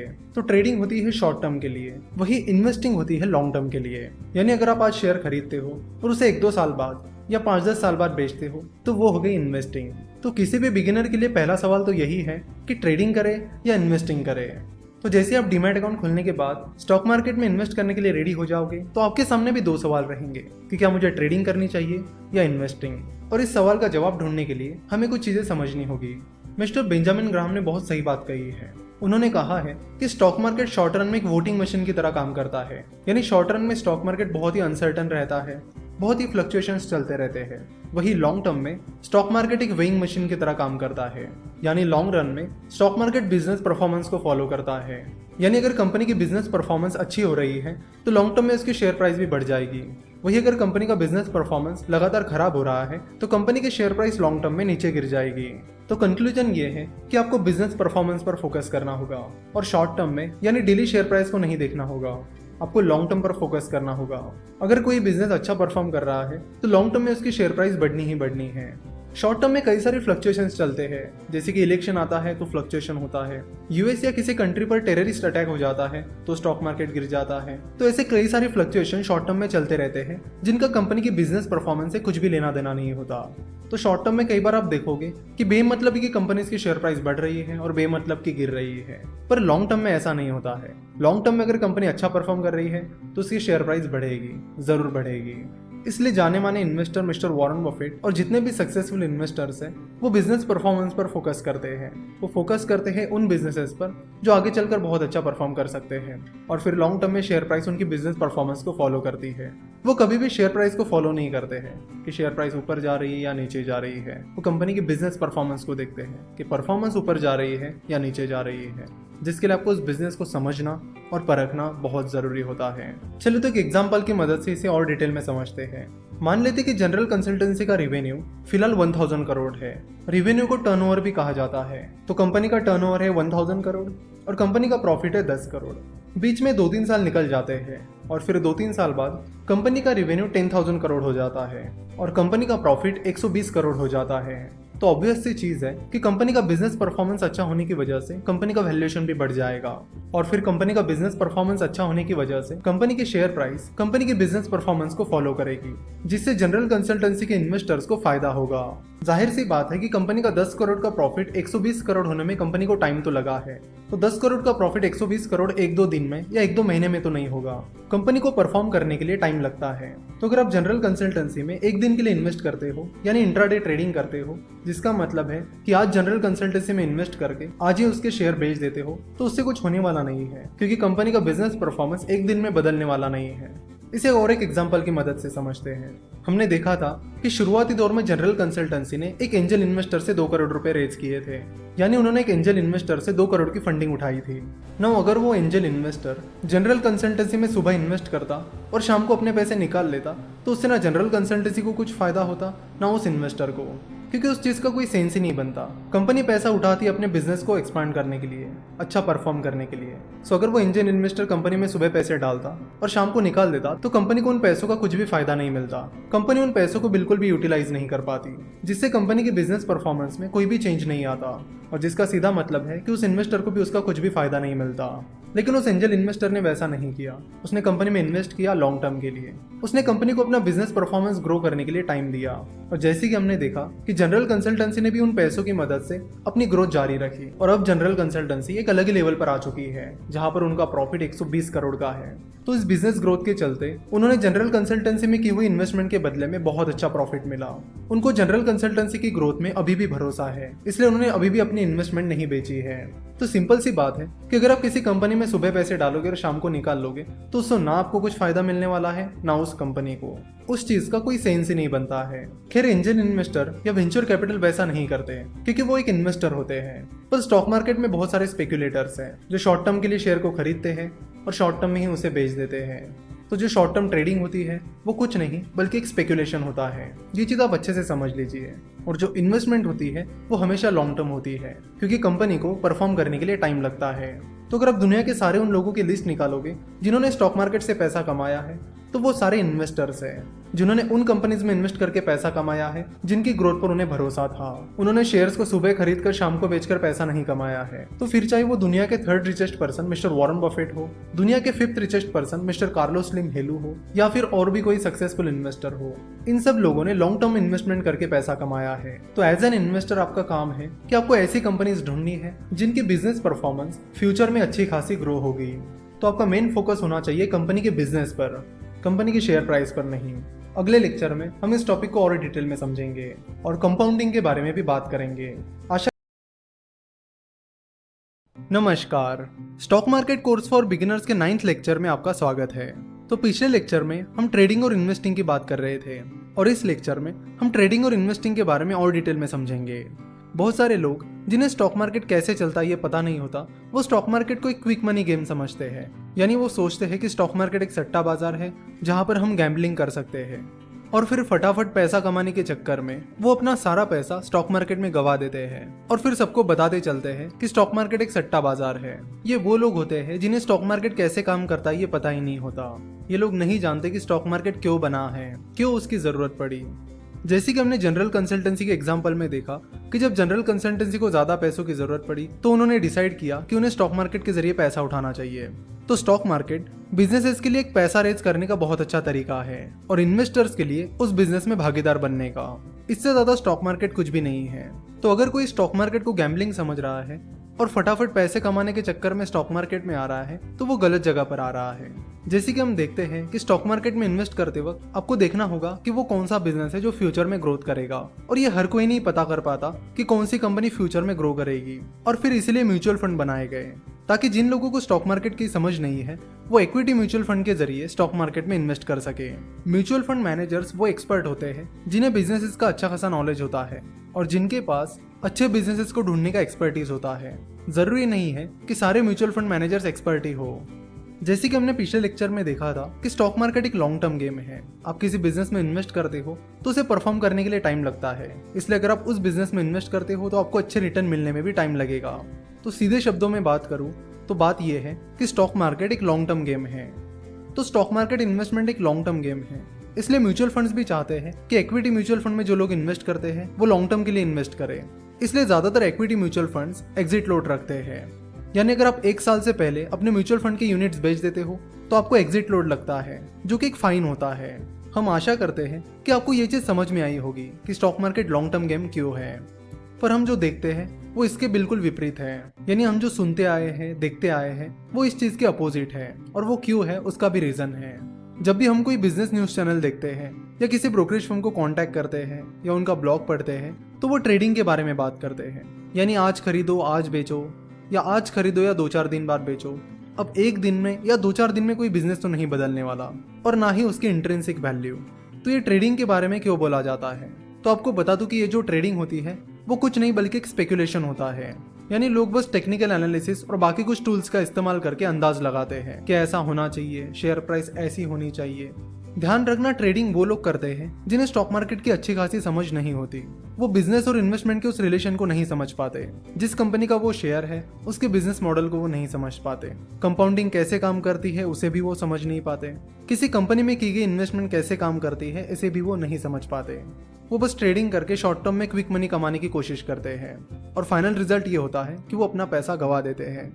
देखो, जो ब्रोकरेज फर्म्स होते हैं वो तब पैसा कमाते हैं जब कोई ट्रेडिंग करता है। जब आप कोई ट्रेड करते हो तो उस पर ब्रोकरेज फर्म्स कुछ फीस चार्ज करते हैं जिसे ब्रोकरेज चार्ज कहते हैं। सो अगर कोई ट्रेडर है तो वो लगभग हर दिन शेयर बाय करेगा, सेल करेगा, बाय करेगा, सेल करेगा, जिससे उस ब्रोकरेज फर्म का ब्रोकरेज जनरेट होगा। वही अगर कोई इन्वेस्टर है तो एक बार खरीदेगा और फिर 2-4 साल बाद शेयर्स को बेचेगा। तो अगर कोई इन्वेस्ट करता है तो ब्रोकरेज फर्म को उससे खास फायदा नहीं मिलता है, क्योंकि ज्यादातर ब्रोकरेज फर्म्स डिलीवरी के लिए 0 ब्रोकरेज चार्ज करते हैं। यानी अगर आप एक दिन से ज्यादा के लिए शेयर्स होल्ड करते हो तो वो आपसे कोई ब्रोकरेज चार्ज नहीं करेंगे। लेकिन अगर आप इंट्राडे ट्रेडिंग करते हो, यानी जिस दिन आप शेयर खरीदते हो उसे उसी दिन बेचते हो, तो आपको ब्रोकरेज चार्ज देना पड़ेगा। तो एक चीज तो आपको समझ गई होगी कि जब कोई ट्रेडिंग करता है तो ब्रोकरेज फर्म अच्छा खासा पैसा कमा लेता है। और आपको बता दूं कि ट्रेडिंग एक लत होती है, एक एडिक्शन होता है। अगर कोई ट्रेडिंग शुरू करता है तो उसे शुरुआत में लॉस होता है, फिर वो ट्रेडर अपना पैसा रिकवर करने के लिए और ज्यादा पैसा ट्रेड करने लगता है। इस तरह वो डेली बेसिस पर शेयर्स को ट्रेड करने लगता है, जिससे उस ब्रोकरेज फर्म का ब्रोकरेज बनता चला जाता है। वही अगर कोई इन्वेस्ट करता है तो उससे ब्रोकरेज फर्म को ज्यादा फायदा नहीं होता है। तो ब्रोकरेज फर्म्स का बिजनेस मॉडल ट्रेडिंग पर डिपेंड है, इसलिए वो हमेशा ट्रेडिंग को प्रमोट करते हैं, नई नई टेक्निक्स निकालते हैं, नए नए टूल्स बनाते हैं ताकि वो ज्यादा से ज्यादा लोगों से ट्रेडिंग करा सके। सिर्फ ब्रोकरेज फर्म्स ही नहीं, न्यूज चैनल्स भी यही करते हैं। आप अगर कोई बिजनेस न्यूज चैनल देखोगे तो उस पर बहुत सारे एक्सपर्ट दिन में आते रहते हैं, जो आपको ट्रेडिंग की स्ट्रेटेजीज, कौन सा शेयर बाय करना या सेल करना इसके बारे में बताते रहते हैं। उनका पूरा टीआरपी इन्हीं चीजों पर डिपेंड करता है। आप देखोगे कि बिजनेस न्यूज चैनल पर ये जो लोग होते हैं जो आपको ट्रेडिंग एडवाइस देते हैं, वो या तो किसी ब्रोकरेज फर्म में काम कर रहे होते हैं या फिर उस न्यूज चैनल के एंकर होते हैं। तो अगर उन्हें इतनी ही ट्रेडिंग की एक्सपर्टीज होती तो वो खुद ही ट्रेडिंग ना करते, खुद ही फटाफट ना पैसा कमाते। तो ये कुछ चीजें हैं जो आपको समझने की जरूरत है, और हम चाहते हैं कि स्टॉक मार्केट में एंटर करने से पहले आपको इन सारी चीजों के बारे में पता चले, क्योंकि ज्यादातर बिगिनर्स को स्टॉक मार्केट में इसलिए लॉस होता है क्योंकि वो इन सारी चीजों को कभी समझ ही नहीं पाते। इसलिए हम चाहते थे कि आपको इन सारी चीजों के बारे में अलर्ट किया जाए। आशा। नमस्कार, stock market course for beginners के 10वें लेक्चर में आपका स्वागत है, और हम बात कर रहे हैं ट्रेडिंग और इन्वेस्टिंग की। ट्रेडिंग और इन्वेस्टिंग इस टॉपिक पर हम इतना ज़्यादा फोकस इसलिए कर रहे हैं क्योंकि हम चाहते हैं कि आपका ये बेसिक डाउट क्लियर हो जाए, क्योंकि अगर बेस ही स्ट्रांग नहीं रहेगा तो इमारत चाहे कितनी भी बड़ी बना लो, वो कभी भी गिरने का खतरा रहता है। इसलिए हम चाहते हैं कि आपको इन्वेस्टमेंट अच्छे से समझे, और वो लॉन्ग टर्म क्यों होनी चाहिए इसकी रीजनिंग भी अच्छे से समझे। देखो, थोड़ी बहुत गैम्बलिंग इंस्टिंक्ट हर किसी के अंदर होती है, इसलिए जो बिगिनर इन्वेस्टर होते हैं उन्हें कितना भी समझाया जाए कि इन्वेस्टमेंट लॉन्ग टर्म के लिए करनी चाहिए, तो भी वो ट्रेडिंग का ही रास्ता अपनाते हैं, क्योंकि वो सोचते हैं कि चलो कुछ पैसे डाल के देख लेते हैं, क्या पता पैसे तुरंत डबल हो जाए। तो अगर आपके अंदर भी गैम्बलिंग इंस्टिंक्ट है तो आप स्टॉक मार्केट में उसको अप्लाई मत करिए। आप कसीनो जाइए या किसी और जगह उसे ट्राई करिए, वहाँ पे आपकी जीतने की प्रोबेबिलिटी ज़्यादा होगी। पर स्टॉक मार्केट में गैम्बलिंग बिल्कुल भी मत कीजिए। अगर आप यहाँ पर गैम्बलिंग करोगे तो आपको लॉस होना ही होना है, क्योंकि आपको इस चीज़ को समझना पड़ेगा कि जो चीज़ जिस चीज़ के लिए बनी है आपको उसका उपयोग उस चीज़ के लिए करना चाहिए। कसिनो गैम्बलिंग के लिए बने हैं तो वहाँ पर जाकर आपको गैम्बलिंग यानी सट्टेबाजी करनी चाहिए। देखो, स्टॉक मार्केट इसलिए बना है ताकि कोई भी आसानी से शेयर्स बाय और सेल कर सके, कंपनी स्टॉक मार्केट के जरिए पैसा उठा सके और एक आम आदमी आसानी से उस कंपनी में भागीदारी ले सके। आपको पता नहीं है कि जो कंपनी स्टॉक एक्सचेंज पर लिस्टेड नहीं है उनमें इन्वेस्ट करना कितना डिफिकल्ट होता है। जो एंजल इन्वेस्टर स्टॉक मार्केट में इन्वेस्ट करते हैं उन्हें पता है कि वो चीज़ कितनी डिफिकल्ट और कॉम्प्लिकेटेड है। जिन इन्वेस्टर को स्टार्टअप्स में इन्वेस्ट करना है उन्हें पहले कंपनी के फाउंडर्स को कांटेक्ट करना होता है, चेक करना होता है कि क्या उनको फंडिंग की ज़रूरत है या नहीं। अगर है तो फिर बात आगे बढ़ेगी, उस कंपनी का वैल्यूएशन निकाला जाएगा और फिर आगे प्रोसेस चलती रहेगी। तो ये बहुत ही टाइम कंज्यूमिंग और कॉम्प्लेक्स प्रोसेस है। वही जो कंपनी स्टॉक एक्सचेंजेस पर लिस्टेड है उनके लिए इन्वेस्टमेंट करने की प्रोसेस बहुत ही आसान हो गई है। स्टॉक मार्केट में किसी भी कंपनी का मार्केट कैपिटलाइजेशन और उसकी शेयर प्राइस आपके सामने होती है। सो अगर आपको लगता है कि कंपनी के वैल्यूएशन के हिसाब से वो शेयर प्राइस ठीक है तो आप उसमें इन्वेस्ट कर सकते हो, और अगर आपको लगता है कि कंपनी के वैल्यूएशन के हिसाब से शेयर प्राइस सही नहीं है तो आप इंतजार कर सकते हो। तो स्टॉक मार्केट के आने से कंपनीज में इन्वेस्टमेंट करना आसान हो गया है। तो स्टॉक मार्केट इन सारी चीज़ों के लिए बनाया गया है, गैम्बलिंग के लिए नहीं। तो अगर स्टॉक मार्केट कंपनी में इन्वेस्टमेंट के लिए बनाया गया है तो आपको उसका इस्तेमाल भी उसी के लिए करना चाहिए। अगर स्टॉक मार्केट में आकर आप सट्टेबाजी कर रहे हो तो आप सट्टेबाज हो। स्टॉक मार्केट सट्टेबाजी नहीं है। स्टॉक मार्केट तो एक इन्वेस्टमेंट का प्लेटफॉर्म है। हम आशा करते हैं कि आपके सारे इन्वेस्टमेंट और ट्रेडिंग के डाउट्स क्लियर हो गए होंगे। चलो तो अब आगे बढ़ते हैं। लॉन्ग टर्म इन्वेस्टमेंट से आपको एक बहुत बड़ा फायदा मिलता है और उसका नाम है कंपाउंडिंग। कहा जाता है कि अल्बर्ट आइंस्टाइन ने कहा था कि कंपाउंड इंटरेस्ट दुनिया का 8th वंडर है। उन्होंने ये भी कहा था कि जो लोग कंपाउंड इंटरेस्ट को समझते हैं वो उसे कमाते हैं, और जो लोग उसे नहीं समझते हैं वो उसे पे करते हैं। बहुत ही बड़े और सक्सेसफुल इन्वेस्टर्स जैसे कि mister Warren Buffett, mister Carlos Slim Helu, mister Rakesh Jhunjhunwala, mister Radhakishan Damani, इनके सक्सेस में कंपाउंडिंग का बहुत बड़ा रोल रहा है। चलो तो देखते हैं कि कंपाउंड इंटरेस्ट का मतलब क्या होता है। कंपाउंड इंटरेस्ट का मतलब है इंटरेस्ट पर इंटरेस्ट। फॉर एग्जाम्पल, आप 100 रुपये कहीं पर इन्वेस्ट कर रहे हो और उस पर आपको सालाना 10% इंटरेस्ट मिल रहा है या 10% रिटर्न मिल रहा है, तो एक साल बाद वो 100 रुपये 110 रुपये बन जाएंगे। और फिर दूसरे साल बाद आपको 100 रुपये पर भी 10% इंटरेस्ट मिलेगा, और जो 10 रुपये का इंटरेस्ट आपको पहले साल के बाद मिला उस पर भी आपको 10% का रिटर्न मिलेगा। यानी आपको इनिशियल इन्वेस्टमेंट पर तो 10% रिटर्न मिलेगा ही, साथ ही आपको जो एक साल बाद उसका इंटरेस्ट मिला है उस पर भी इंटरेस्ट मिलेगा। फिर धीरे धीरे जैसे टाइम होराइजन बढ़ता चला जाता है, यानी अगर आप अपनी इन्वेस्टमेंट लंबे समय के लिए करते हो तो आपको इंटरेस्ट पर मिलने वाला इंटरेस्ट बहुत तेजी से बढ़ने लगता है और एक बड़ी अमाउंट बनकर निकल के आता है। चलो तो हम कंपाउंडिंग को एक एग्जाम्पल के साथ समझते हैं। सबसे पहले आपको गूगल पर सर्च करना होगा रिवर्स CAGR कैलकुलेटर। CAGR का लॉन्ग फॉर्म होता है compounded annual growth return. CAGR हमें बताता है कि कंपाउंडेड सालाना हमें कितना % रिटर्न मिला है। तो कंपाउंडिंग का मेजरमेंट CAGR से किया जाता है। अगर CAGR 12% है तो उसका मतलब है कि हर साल आपको 12% कंपाउंडेड रिटर्न मिला है। तो यहाँ से हम कंपाउंडिंग को एक कैलकुलेटर की मदद से बहुत ही डिटेल में समझेंगे। नेक्स्ट लेक्चर आपके लिए बहुत ही ज़्यादा इंपॉर्टेंट रहने वाला है, तो उसे बिल्कुल ध्यान से सुनिएगा और जो एग्जाम्पल हम आपको समझाने वाले हैं उसे भी आप बड़े ध्यान से सुनिएगा, क्योंकि जिन चीज़ों के बारे में हम अगले लेक्चर में बात करने वाले हैं वो चीज़ें किसी की लाइफ बदलने के लिए काफ़ी है।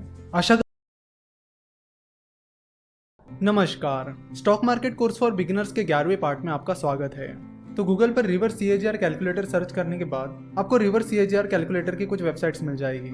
जैसे कि हम यहाँ पर क्लिक कर रहे हैं CAGRcalculator.net। यहाँ पर 2-3 चीज़ें आपसे पूछी जाएगी कि स्टार्टिंग वैल्यू यानी इनिशियल इन्वेस्टमेंट कितनी है, उस पर कितना CAGR मिला है, नंबर ऑफ पीरियड क्या है, और बाद में हम उसकी फ्यूचर वैल्यू कैलकुलेट करेंगे। चलो तो आपको बता दूं कि हम यहाँ पर क्या कर रहे हैं।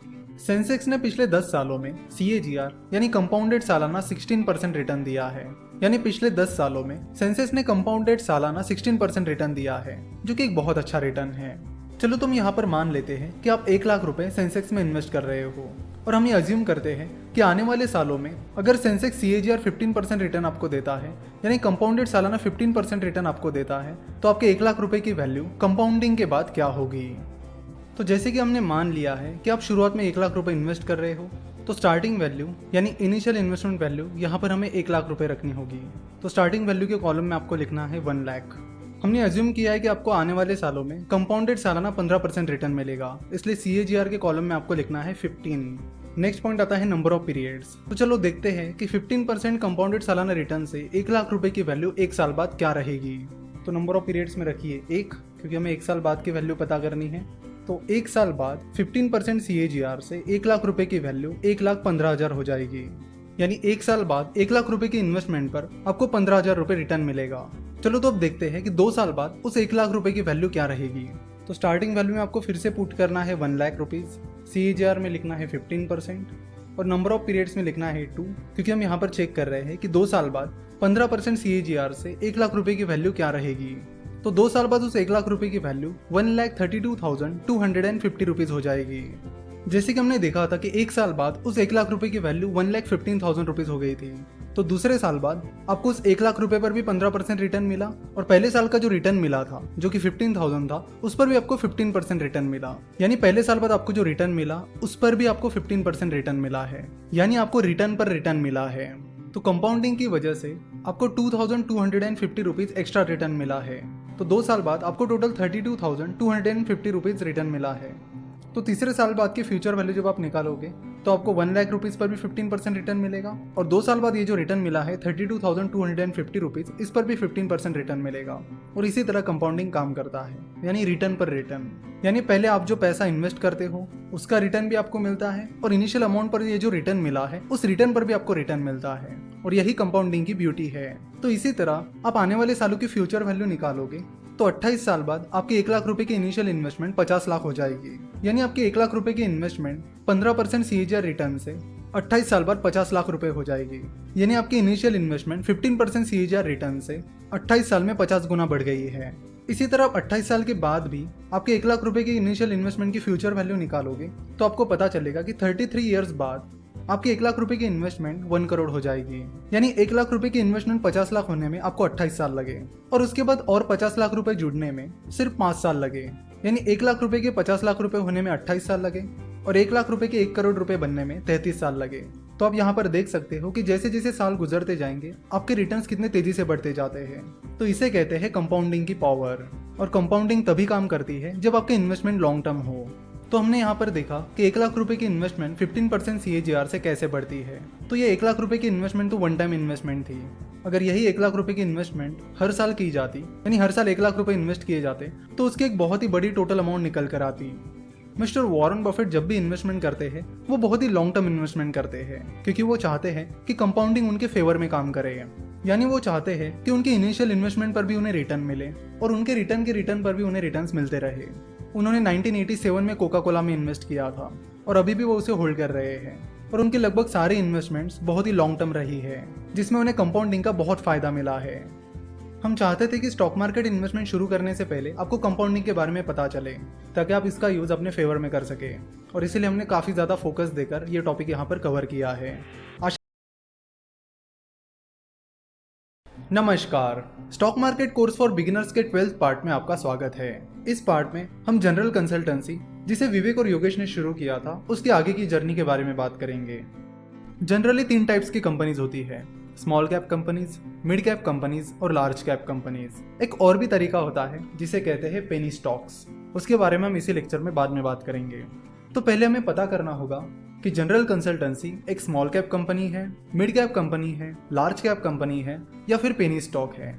तो कंपनीज का ये जो कैटेगराइजेशन है ये मार्केट कैपिटलाइजेशन पर डिपेंड करता है, यानी कंपनी के मार्केट कैपिटलाइजेशन के हिसाब से ये डिसाइड किया जाता है कि कंपनी मिड कैप है, स्मॉल कैप है, लार्ज कैप है या पेनी स्टॉक है।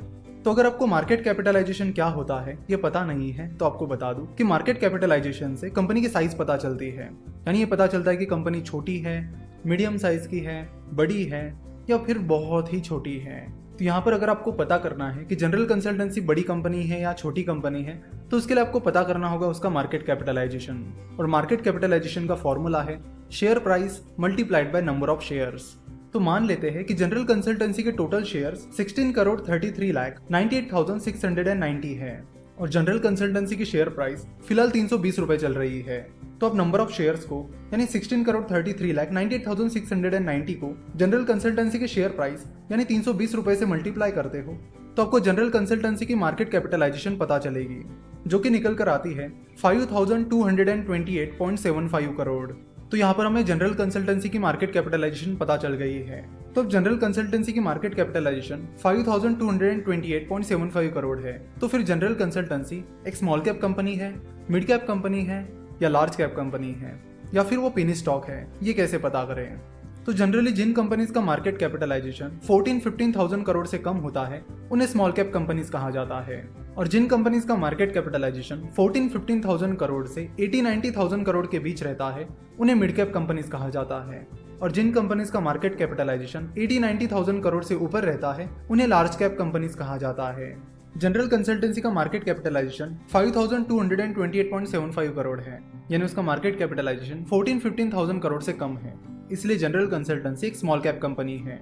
और भी एक कैटेगरी होती है जिसे कहते हैं पेनी स्टॉक्स, यानी जिन कंपनीज की शेयर प्राइस बहुत ही ज्यादा कम होती है और जिनका मार्केट कैपिटलाइजेशन भी बहुत ही ज्यादा कम होता है उन्हें पेनी स्टॉक्स कहते हैं। यानी सुज़लॉन एनर्जी, रिलायंस कम्युनिकेशन, ये पेनी स्टॉक्स है क्योंकि इनकी शेयर प्राइस भी कम है और उनका मार्केट कैपिटलाइजेशन भी बहुत ज्यादा कम है। तो जनरली जिन कंपनीज की शेयर प्राइस 20-30 रुपए से कम होती है और जिनका मार्केट कैपिटलाइजेशन 100 करोड़ के नीचे होता है उन्हें पेनी स्टॉक्स कहा जाता है। ये एक बहुत ही रिस्की कैटेगरी होती है, इसलिए यहाँ पर इन्वेस्ट करते समय आपको 10 बार सोचने की जरूरत है। बहुत सारे लोग जो कम अमाउंट से शुरुआत करते हैं वो इन्वेस्ट करते टाइम पेनी स्टॉक्स की तरफ ही ध्यान देते हैं, क्योंकि उन्हें लगता है कि मैं किसी बड़ी कंपनी का शेयर खरीदूंगा तो मैं शायद अपने पैसों से 1-2 शेयर से खरीद पाऊंगा, लेकिन अगर मैं छोटी प्राइस वाले शेयर खरीदूंगा तो मैं 100-200 रुपए में भी बहुत सारे शेयर्स खरीद पाऊंगा, और अगर कोई शेयर 1 रुपए का है और वो 2 रुपए का हो जाता है तो मेरा पैसा डबल हो जाएगा। तो वो कुछ इस तरह सोचते हैं। पेनी स्टॉक्स को कई बार भंगार कैप्स भी कहा जाता है, क्योंकि पेनी स्टॉक्स में ज्यादातर कंपनीज बड़ी ही भंगार कंपनीज रहती है जो किसी काम की नहीं होती, वो बस चल रही है तो चल रही है। उनमें ना कुछ ग्रोथ हो रही होती है ना कुछ ऐसी एक्टिविटी जिससे वो कंपनी रिकवर कर पाए। सो अगर आप नई नई इन्वेस्टमेंट शुरू कर रहे हो तो अब इस कैटेगरी से बिल्कुल ही दूर रहिए, यानी पेनी स्टॉक्स में आपको इन्वेस्ट करना ही नहीं है। देखो, ज्यादा लालच के चक्कर में बहुत सारे लोग पेनी स्टॉक्स में इन्वेस्ट करते बैठते हैं और शुरुआत में ही अपना पैसा गंवा देते हैं, तो आप ये गलती बिल्कुल भी ना करें। अगर लार्ज कैप कंपनी की बात करें तो इसमें वो कंपनीज होती है जिनका मार्केट कैपिटलाइजेशन बहुत ही ज्यादा होता है, यानी 80-90,000 करोड़ के ऊपर होता है। तो ये कंपनीज कंपैरेटिवली काफी स्टेबल होती है। ये कंपनीज अपने आप को प्रूव कर चुकी होती है और इनका ब्रांड नेम भी काफी बड़ा होता है। Reliance industries, state bank of India, HDFC bank, TCS, Infosys, ये सारी लार्ज कैप कंपनीज है। लार्ज कैप कंपनीज को ब्लू चिप कंपनीज भी कहा जाता है। तो large cap company stable companies होती है, यानी अगर कभी क्राइसिस भी आता है तो इस कंपनी के पास उतना बैकअप होता है कि वो उस खराब टाइम में भी स्टेबल रहे। इसलिए लार्ज कैप कंपनीज में की हुई इन्वेस्टमेंट कंपैरेटिवली सेफ इन्वेस्टमेंट मानी जाती है। और large cap companies stable returns देने के लिए जानी जाती है। देखो ऐसा नहीं कि कोई कंपनी लार्ज कैप है तो आप आंख बंद करके इसमें इन्वेस्ट कर सकते हो, बिल्कुल भी नहीं। इन्वेस्ट करते टाइम आपको बहुत सारा एनालिसिस करना होता है, जिसके बारे में हम धीरे धीरे आगे बात करेंगे। उसके बाद हम बात करेंगे स्मॉल कैप कंपनीज की। स्मॉल कैप कंपनीज छोटी कंपनीज होती है, और जब कोई कंपनी छोटी होती है तो दो चीज़ों पर आपको ध्यान रखने की ज़रूरत है। पहला ग्रोथ अपॉर्चुनिटीज़ और दूसरा फेल्यूर का रिस्क। जो छोटी कंपनीज होती है उनमें ग्रोथ अपॉर्चुनिटीज़ काफ़ी ज़्यादा होती है, वही साथ ही फेल होने का खतरा भी उनमें काफ़ी ज़्यादा होता है। अगर कोई बड़ा इशू हो जाता है या बड़ा क्राइसिस आ जाता है तो ये वो कंपनीज होती है जो सबसे पहले फेल हो जाती है, क्योंकि इनके पास ज़्यादातर टाइम वो बैकअप नहीं रहता है कि ये खराब टाइम में भी स्टेबल परफॉर्म कर पाए। तो जब भी आप किसी स्मॉल कैप कंपनी का एनालिसिस करोगे तो ज़रूरत है आपको डीप एनालिसिस करने की, क्योंकि यहाँ पर रिस्क ज़्यादा होता है और आपको अच्छा इन्वेस्टर बनना है और अच्छे रिटर्न कमाने हैं। तो पहली चीज़ जो आपको सीखनी होगी वो ये कि रिस्क को मैनेज कैसे करते हैं। कई बार चाहे कैटेगरी कौन सी भी हो, चाहे वो स्मॉल कैप हो, मिड कैप हो या लार्ज कैप हो, आपको ऐसी अपॉर्चुनिटीज़ मिल जाती है जहाँ पर रिस्क बहुत ही ज़्यादा कम होता है और जो ग्रोथ अपॉर्चुनिटीज़ होती है वो काफ़ी ज़्यादा होती है। तो इस तरह का रिस्क मैनेजमेंट आपको सीखना होगा और धीरे धीरे करना होगा, क्योंकि investment is all about risk management. It's not about risk taking, it's about risk management. तो यहाँ पर हमें पता चल गया है कि जनरल कंसल्टेंसी एक स्मॉल कैप कंपनी है। तो फिर अब इस कंपनी में इन्वेस्ट करें या ना करें, अगर करें तो फिर किन किन चीज़ों पर ध्यान रखें, ये सबसे बड़े सवाल हमारे सामने खड़े हो जाते हैं। और अगले लेक्चर से हम इन्हीं सवालों पर डिटेल में चर्चा करेंगे। उससे पहले आपको बता दूं कि ये जो पेनी स्टॉक्स हैं इनसे आपको बहुत दूर रहना है, हमेशा दूर रहना है। अब बस लालच में आकर पेनी स्टॉक में बिल्कुल भी इन्वेस्ट मत कीजिए। हम ये चीज़ बार बार इसलिए बता रहे हैं कि ज़्यादातर पेनी स्टॉक्स बहुत ही गई गुजरी कंपनीज होती है जो कुछ भी काम की नहीं होती। या तो वो बैंक्रप्सी के नज़दीक होती है या तो फिर किसी स्कैम या इशू में फंसी हुई होती है। तो स्टॉक मार्केट में इन्वेस्ट करते टाइम पेनी स्टॉक्स में इन्वेस्ट करने की गलतियाँ बिल्कुल भी मत कीजिए। हाँ, एक बार आप एक्सपर्ट हो जाते हो, आपको एनालिसिस पूरा आ जाता है, तो फिर आप पेनी स्टॉक के बारे में सोच सकते हो कि गलती से कोई ऐसा स्टॉक तो नहीं है जो पेनी स्टॉक की कैटेगरी में आ गया है। तो ये बात की बात है, लेकिन जहाँ तक शुरुआत की बात है तो शुरुआत में पेनी स्टॉक में बिल्कुल भी इन्वेस्ट मत कीजिए। नमस्कार, stock market course for beginners के 30th पार्ट में आपका स्वागत है। तो अब हमें पता तो चल गया है कि जनरल कंसल्टेंसी एक स्मॉल कैप कंपनी है। अब अगला सवाल जो हमारे सामने है वो ये कि ये डिसाइड कैसे करें कि जनरल कंसल्टेंसी में इन्वेस्ट करें या ना करें। ये एक बहुत इंपॉर्टेंट सवाल होता है कि किसी कंपनी में इन्वेस्ट करें या ना करें, करे तो क्यों, ना करे तो क्यों। देखो, किसी भी कंपनी में इन्वेस्ट करने से पहले आपको दो चीज़ें पता होनी चाहिए जो कि बहुत इंपॉर्टेंट है। वो ये कि क्या वो कंपनी आगे ग्रो करेगी या नहीं, यानी उसका बिजनेस परफॉर्मेंस आने वाले सालों में कंसिस्टेंटली अच्छा रहेगा या नहीं। और दूसरी चीज कि आप उस कंपनी में जिस प्राइस पर इन्वेस्ट कर रहे हो वो वैल्यूएशन सही है या नहीं। यानी किसी भी कंपनी में इन्वेस्ट करते टाइम दो चीजें बहुत इंपॉर्टेंट होती है, एक है वैल्यूएशन और सेकंड है फ्यूचर ग्रोथ। जहां तक वैल्यूएशन की बात है, आपको देखना होगा कि जिस कंपनी में आप इन्वेस्ट कर रहे हो वो आपको सही वैल्यूएशन पर मिल रही है या नहीं। यानी आपको उस कंपनी की इंट्रिंसिक वैल्यू निकालनी होगी, यानी एक्चुअल वैल्यू क्या है ये पता करना होगा। फॉर एग्जांपल, किसी कंपनी का शेयर स्टॉक एक्सचेंज पर 100 रुपए पर ट्रेड हो रहा है तो आपको देखना होगा कि उस कंपनी के शेयर की प्राइस एक्चुअल में कितनी होनी चाहिए, यानी उसकी इंट्रिंसिक वैल्यू क्या है। और ये पता करने के लिए आपको वैल्यूएशन निकालना होता है, कई सारा एनालिसिस होता है। चलो तो देखते हैं कि किसी शेयर को खरीदना है या नहीं खरीदना है। ये चेक करने के लिए आपको कौन कौन सी चीजें चेक करनी होगी। तो इसके लिए आपको बहुत सारे अलग अलग फैक्टर्स चेक करने होंगे, जैसे कि फाइनेंशियल स्टेटमेंट्स का एनालिसिस करना, कंपनी के प्रोडक्ट्स एंड सर्विसेज का एनालिसिस करना, कंपनी के मैनेजमेंट का एनालिसिस करना और कंपनी का वैल्यूएशन निकालना। तो ये वो 4 इंपॉर्टेंट चीजें हैं जिन पर आपको काफी ज्यादा फोकस रखना होगा। तो शुरुआत करते हैं फाइनेंशियल स्टेटमेंट से। मिस्टर वॉरेन बफेट कहते हैं कि you have to understand accounting and you have to understand the nuances of accounting. It's a language of business and it's an imperfect language. But unless you are willing to put in the effort to learn accounting, that is how to read and interpret financial statements, you really shouldn't select stocks yourself. यानी वो कहते हैं कि accounting business की language है। अगर आप इसे नहीं सीखोगे, यानी आप फाइनेंशियल स्टेटमेंट्स को कैसे पढ़ना है, उसका कैसे एनालिसिस करना है, ये नहीं सीखोगे तो आपको खुद से स्टॉक नहीं सिलेक्ट करने चाहिए। यानी इसका मतलब ये है कि अगर आपको फाइनेंशियल स्टेटमेंट को रीड करना और उसका एनालिसिस करना नहीं आता है तो आपको खुद से स्टॉक सिलेक्ट नहीं करने चाहिए। इसलिए जरूरी है कि आप फाइनेंशियल स्टेटमेंट को पढ़ना सीखो, उन्हें एनालाइज करना सीखो। देखो, balance sheet, profit and loss statement और कैश फ्लो स्टेटमेंट, इन्हें फाइनेंशियल स्टेटमेंट्स कहते हैं। बैलेंस शीट में कंपनी के एसेट्स और लायबिलिटीज होती है, यानी कंपनी के पास क्या क्या एसेट्स है, जैसे कि कितना पैसा है, कितनी फैक्ट्रीज है, कितनी जमीन है, कितना सामान है, कितनी इन्वेंट्री है, ये सारी चीजें आपको एसेट से पता चलेगी। वही कंपनी पर क्या क्या देनदारियां है, यानी कितना डेट दैट इज कर्ज है और बाकी क्या क्या देनदारियां है, ये सारी चीजें लायबिलिटी साइड में आपको मिलेगी। उसके बाद आता है profit and loss statement. Profit and loss statement में कंपनी का रेवेन्यू, कंपनी के एक्सपेंसेस और कंपनी का प्रॉफिट आपको मिलता है, यानी कंपनी ने कितना सेल किया है, कंपनी के कितने एक्सपेंसेस यानी खर्चे हुए हैं और बाद में कंपनी को कितना प्रॉफिट हुआ है। ये सारी चीज़ें आपको प्रॉफिट एंड लॉस स्टेटमेंट से पता चलती है। वही कैश फ्लो स्टेटमेंट में आपको पता चलता है कि कंपनी के अंदर कितनी कैश आई है और कंपनी से कितनी कैश बाहर गई है। तो यहाँ पर आप टीसीएस की बैलेंस शीट देख सकते हो। तो यहाँ पर एसेट साइड में आप देख सकते हो कि कंपनी के पास कितनी प्रॉपर्टी, प्लांट और इक्विपमेंट है, कंपनी के पास कितने इंटेंजिबल एसेट्स हैं। वही लायबिलिटी साइड में आप देख सकते हो कि कंपनी की कितनी बोरोइंग है। अगर आपको बैलेंस शीट में दी गई हर टर्म का मतलब जानना है तो उस पर हम पहले ही वीडियो बना चुके हैं जो कि हमने यूट्यूब पर अपलोड की है। तो अब यूट्यूब पर जाकर बैलेंस शीट फिनोवेशंस ऐसे सर्च कर लीजिए, जिसके बाद आपको हमारे बैलेंस शीट के वीडियो मिल जाएंगे जिसमें हमने बताया है कि बैलेंस शीट में जो टर्म्स है उसका मतलब क्या होता है। तो हर एक टर्म का मतलब बड़ी डिटेल में हमने उसमें समझाया है। 2 पार्ट के वो वीडियोस हैं, तो आप जरूर देखिए, क्योंकि उन टर्म्स का मतलब समझे बिना आप उनका एनालिसिस नहीं कर सकते। तो पहली स्टेप है कि बैलेंस शीट की टर्म समझना, जो आपको इन वीडियोस में मिल जाएगी। नेक्स्ट है प्रॉफिट एंड लॉस स्टेटमेंट। तो प्रॉफिट एंड लॉस स्टेटमेंट में आप यहाँ पर देख सकते हो कि कंपनी का रेवेन्यू कितना है, कंपनी के एक्सपेंसेस कितने हैं और फिर आखिर में यहाँ पर आप देख सकते हो कि कंपनी को कितना प्रॉफिट हुआ है, यानी प्रॉफिट फॉर द ईयर। तो फाइनेंशियल ईयर 2019 में टीसीएस को 30,065 करोड़ का प्रॉफिट हुआ है।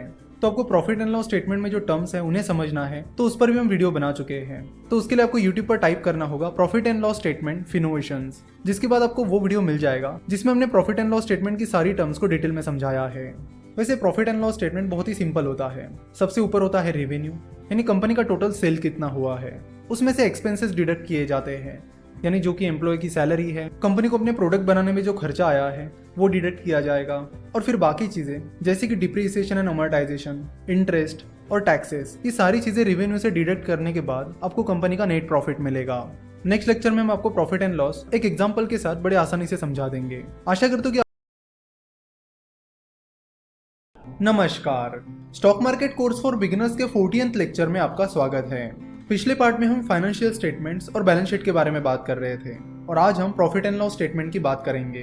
प्रॉफिट एंड लॉस स्टेटमेंट में 3-4 इंपॉर्टेंट फिगर्स होती है, जैसे कि रेवेन्यू, एक्सपेंसेस, टैक्स और नेट प्रॉफिट। चलो तो मान लेते हैं कि जनरल कंसल्टेंसी का रेवेन्यू 4000 करोड़ है। रेवेन्यू, टर्नओवर और सेल्स, इन तीनों का मतलब एक ही होता है। जनरल कंसल्टेंसी का रेवेन्यू 4000 करोड़ है। इसका मतलब है कि जनरल कंसल्टेंसी ने 4000 करोड़ की गुड्स और सर्विसेज बेची है। जनरल कंसल्टेंसी का आईटी का बिजनेस है, यानी इसका मतलब है कि कंपनी को अपने सॉफ्टवेयर सर्विसेज से 4000 करोड़ का सेल्स हुआ है। रेवेन्यू के बाद आते हैं एक्सपेंसेस, जैसे कि जनरल कंसल्टेंसी के एम्प्लॉयज की सैलरी, उनके सॉफ्टवेयर के लाइसेंसेस, उनके ऑफिसेज के rent, maintenance, electricity bill etcetera. तो रेवेन्यू में से कंपनी के एक्सपेंसेस निकालने के बाद आपको मिलता है इबिडा। इबिडा का मतलब होता है earning before interest, tax, depreciation and amortisation. कोई चीज़ है जैसे कंप्यूटर, तो उसकी वैल्यू जैसे जैसे साल बीतते जाएंगे वैसे वैसे कम होती चली जाएगी, इसे डिप्रिसिएशन कहते हैं। और जो इंटेंजिबल एसेट्स होते हैं जैसे कि पेटेंट्स, तो उनकी जो वैल्यू कम होती है उसे अमोर्टाइजेशन कहते हैं। तो यहाँ पर जनरल कंसल्टेंसी का रेवेन्यू रहा है 4000 करोड़। जनरल कंसल्टेंसी के बाकी एक्सपेंसेस रहे हैं 2900 करोड़। तो रेवेन्यू माइनस एक्सपेंसेस के बाद आपको मिलता है इबिडा, जो कि है 1100 करोड़। तो इबिडा में से डिप्रिसिएशन और अमोर्टाइजेशन माइनस करने के बाद आपको मिलता है इबिट। तो यहाँ पर जनरल कंसल्टेंसी का डिप्रिसिएशन एंड अमोर्टाइजेशन है 300 करोड़। तो EBITDA that is 1100 crore minus depreciation and amortisation that is 300 crore is equal to 800 crore. तो इबिडा में से डिप्रिसिएशन एंड अमोर्टाइजेशन डिडक्ट करने के बाद आपको मिलता है इबिट। इबिट का लॉन्ग फॉर्म है earning before interest and tax. EBIT में से इंटरेस्ट डिडक्ट करने के बाद आपको मिलता है इबीटी।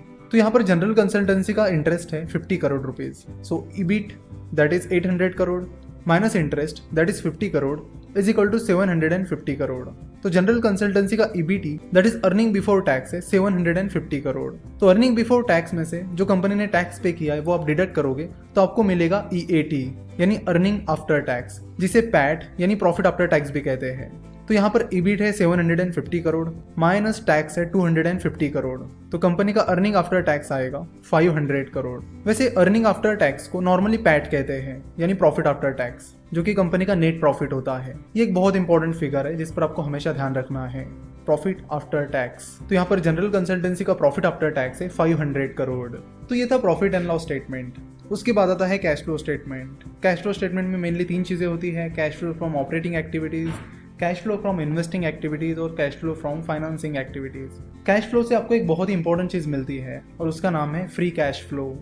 वैसे ये जो फाइनेंशियल स्टेटमेंट्स हैं और जो फाइनेंशियल रेशोज है जिनकी मदद से हम फाइनेंशियल स्टेटमेंट्स को एनालाइज करते हैं, उन्हें हमने फंडामेंटल एनालिसिस के कोर्स में बहुत ही डिटेल में कवर किया है। तो फाइनेंशियल स्टेटमेंट्स को डिटेल में समझने के लिए, वैल्यूएशन के बारे में डिटेल में जानकारी के लिए आप फंडामेंटल एनालिसिस के कोर्स को सब्सक्राइब कर सकते हो। ये फाइनेंशियल स्टेटमेंट्स कहाँ मिलते हैं? तो फाइनेंशियल स्टेटमेंट्स आपको मिलते हैं कंपनी के एनुअल रिपोर्ट में। जिस किसी कंपनी का एनुअल रिपोर्ट आपको ढूंढना है, उसका नाम और सामने एनुअल रिपोर्ट लिख दो। जैसे कि आपको अगर टीसीएस का एनुअल रिपोर्ट चेक करना है तो गूगल पर सर्च करो टीसीएस एनुअल रिपोर्ट, जिसके बाद आपको टीसीएस का एनुअल रिपोर्ट मिल जाएगा और वहां पर एनुअल रिपोर्ट में आपको कंपनी के फाइनेंशियल स्टेटमेंट्स मिल जाएंगे। फाइनेंशियल स्टेटमेंट्स के बाद आते हैं प्रोडक्ट्स एंड सर्विसेज। तो जिस किसी कंपनी में आप इन्वेस्ट करना चाहते हो, आपको उनके प्रोडक्ट्स और सर्विसेज के बारे में अच्छी खासी जानकारी होनी चाहिए। फॉर एग्जांपल, अगर जनरल कंसल्टेंसी की बात की जाए तो जनरल कंसल्टेंसी सॉफ्टवेयर बनाने का काम करती है। सो अगर आप सॉफ्टवेयर इंडस्ट्री में जॉब कर रहे हो या फिर आपको सॉफ्टवेयर में इंटरेस्ट है या सॉफ्टवेयर इंडस्ट्री के बारे में पहले से ही पता है, तो आपको जनरल कंसल्टेंसी का बिजनेस मॉडल बड़े आसानी से समझ में आएगा। कंपनी चाहे कोई भी हो, आपको उसके प्रोडक्ट्स और सर्विसेज की अच्छी खासी जानकारी होनी चाहिए। अगर आप उनके बिजनेस मॉडल को नहीं समझ पाओगे तो आप उस कंपनी के बिजनेस ग्रोथ के बारे में पता नहीं लगा पाओगे। कोई भी बिजनेस हो, वो अपने प्रोडक्ट्स एंड सर्विसेज की वजह से खड़ा होता है। अगर कंपनी के प्रोडक्ट्स एंड सर्विसेज अच्छे नहीं है तो वो कंपनी लॉन्ग टर्म तक अच्छा परफॉर्म नहीं कर सकती। तो प्रोडक्ट्स और सर्विसेज किसी भी बिजनेस का कोर होता है और उसके बाद कंपनी का मैनेजमेंट और बाकी चीजें मैटर करती है। तो कंपनी चाहे कोई भी हो, उसका एनालिसिस करने के लिए आपको उसके प्रोडक्ट्स और सर्विसेज को समझना होगा। फॉर एग्जाम्पल, अगर आपको रिलायंस जियो, जो कि रिलायंस इंडस्ट्रीज की सब्सिडियरी कंपनी है, उसका एनालिसिस करना है तो सबसे पहले आपको रिलायंस जियो के प्रोडक्ट्स के बारे में जानना होगा, उसकी सर्विसेज के बारे में जानना होगा। और हम में से ज्यादातर लोग उनके प्रोडक्ट्स और सर्विसेज के बारे में जानते हैं। और आप में से बहुत सारे लोगों को तो ये पता भी होगा कि रिलायंस जियो सक्सेसफुल होने वाला है, और वो हो भी गया है। तो आपने कैसे पता किया कि रिलायंस जियो सक्सेसफुल होगा? आपने देखा उनकी सर्विसेज क्या है, उनके प्रोडक्ट्स क्या है, किस तरह से वो अपनी सर्विसेज ऑफर कर रहे हैं, कौन कौन से ट्रिक्स का इस्तेमाल करके मार्केटिंग कर रहे हैं, ये सारी चीजें आपने देखी। तो कंपनी के फाइनेंशियल स्टेटमेंट्स हो गए, कंपनी के प्रोडक्ट्स एंड सर्विसेज हो गई। अब नेक्स्ट चीज आती है कंपनी का मैनेजमेंट। आपको देखना होगा कि जनरल कंसल्टेंसी का जो मैनेजमेंट है वो कैसा है, उनमें इंटीग्रिटी है या नहीं, एथिक्स है या नहीं, उनका कॉर्पोरेट गवर्नेंस कैसा है। ये सारी चीजें आपको चेक करनी होगी। आपको चेक करना होगा कि विवेक और योगेश, जिन्होंने ये कंपनी शुरू की थी, वो कंपनी के एम्प्लॉयज को कैसे ट्रीट करते हैं, वो कंपनी के शेयर होल्डर्स को कैसे ट्रीट करते हैं, अपना बिजनेस एथिक्स के साथ चलाते भी है या नहीं। तो इसे मैनेजमेंट एनालिसिस कहते हैं और मैनेजमेंट एनालिसिस को हम नेक्स्ट लेक्चर में डिटेल में कवर करेंगे। आशा करता हूं। नमस्कार, stock market course for beginners के 50th पार्ट में आपका स्वागत है। तो इस लेक्चर में हम बात करने वाले हैं मैनेजमेंट एनालिसिस के बारे में। किसी भी कंपनी का एनालिसिस करते वक्त आपको देखना होगा कि उस कंपनी का मैनेजमेंट कैसा है, यानी आपको उस कंपनी के मैनेजमेंट को परखना होगा। आपको देखना होगा कि कंपनी के मैनेजमेंट के पास एथिक्स, इंटीग्रिटी, इंटेलिजेंस और पैशन है या नहीं। क्योंकि अगर कंपनी के मैनेजमेंट के पास एथिक्स और इंटीग्रिटी है तो वो कभी किसी से धोखाधड़ी नहीं करेंगे, और साथ ही उनके पास इंटेलिजेंस और पैशन है तो वो तेजी से अपने बिजनेस को बढ़ा सकते हैं। तो तेजी से बिजनेस को बढ़ाना और एथिक्स और इंटीग्रिटी के साथ बिजनेस को करना, ये दोनों भी चीज़ें बहुत ज़्यादा इंपॉर्टेंट है। तो अगर आप जनरल कंसल्टेंसी का मैनेजमेंट एनालिसिस कर रहे हो तो आपको देखना होगा कि कंपनी के को-फाउंडर्स विवेक और योगेश और कंपनी के टॉप मैनेजमेंट के पास ये सारी क्वालिटीज़ है या नहीं। अब सवाल ये आता है कि कंपनी के टॉप मैनेजमेंट के पास ये क्वालिटीज़ है या नहीं, ये कैसे चेक करें। तो उसके लिए आपको उनके इंटरव्यूज़ देखने होंगे, उनके बारे में पढ़ना होगा, और साथ ही जनरल कंसल्टेंसी के एम्प्लॉयज से आपको टॉप मैनेजमेंट के बारे में पूछना होगा कि जनरल कंसल्टेंसी का टॉप मैनेजमेंट कैसा है। क्योंकि कंपनी के एम्प्लॉयज कंपनी के टॉप मैनेजमेंट को बहुत अच्छे से जानते हैं। वैसे कंपनी के टॉप मैनेजमेंट के जो इंटरव्यूज़ होते हैं, जो आपको जनरली यूट्यूब पर मिल जाते हैं, उन्हें देखकर भी आपको मैनेजमेंट के बारे में अच्छी खासी आइडिया हो जाती है। अगर आप कहोगे कि कंपनी के एम्प्लॉयज से कैसे कांटेक्ट करें, उन्हें कैसे पूछें, इतने इंटरव्यूज़ क्यों देखें, तो वो आपको देखने पड़ेंगे। आपको कंपनी के एम्प्लॉयज़ को पूछना पड़ेगा, और मैनेजमेंट एनालिसिस के लिए ये सारे एफर्ट्स आपको लेने ही होंगे। क्योंकि अगर आप बिना कंपनी के मैनेजमेंट को परखे किसी कंपनी में इन्वेस्ट करोगे जिसके फाइनेंशियल स्टेटमेंट स्ट्रांग है, बिजनेस ग्रोथ भी स्ट्रांग है, तो उसका ये मतलब नहीं है कि वो बिजनेस अच्छा है। क्योंकि अगर बाद में कंपनी का मैनेजमेंट ही फ्रॉड निकलता है तो बाकी चीज़ों का कोई मतलब ही नहीं बचता। मनपसंद बेवरेजेस नाम की एक कंपनी है जो कि शुरुआत में फाइनेंशियली अच्छा परफॉर्म कर रही थी, लेकिन बाद में कंपनी का मैनेजमेंट ही फ्रॉड निकला, जिसके चलते कंपनी की हालत अब बहुत खराब हो गई है। कभी कभी आपको इस चीज़ के सिग्नल मिल जाते हैं तो आपको सिग्नल पर भी बहुत ज़्यादा ध्यान देना होगा।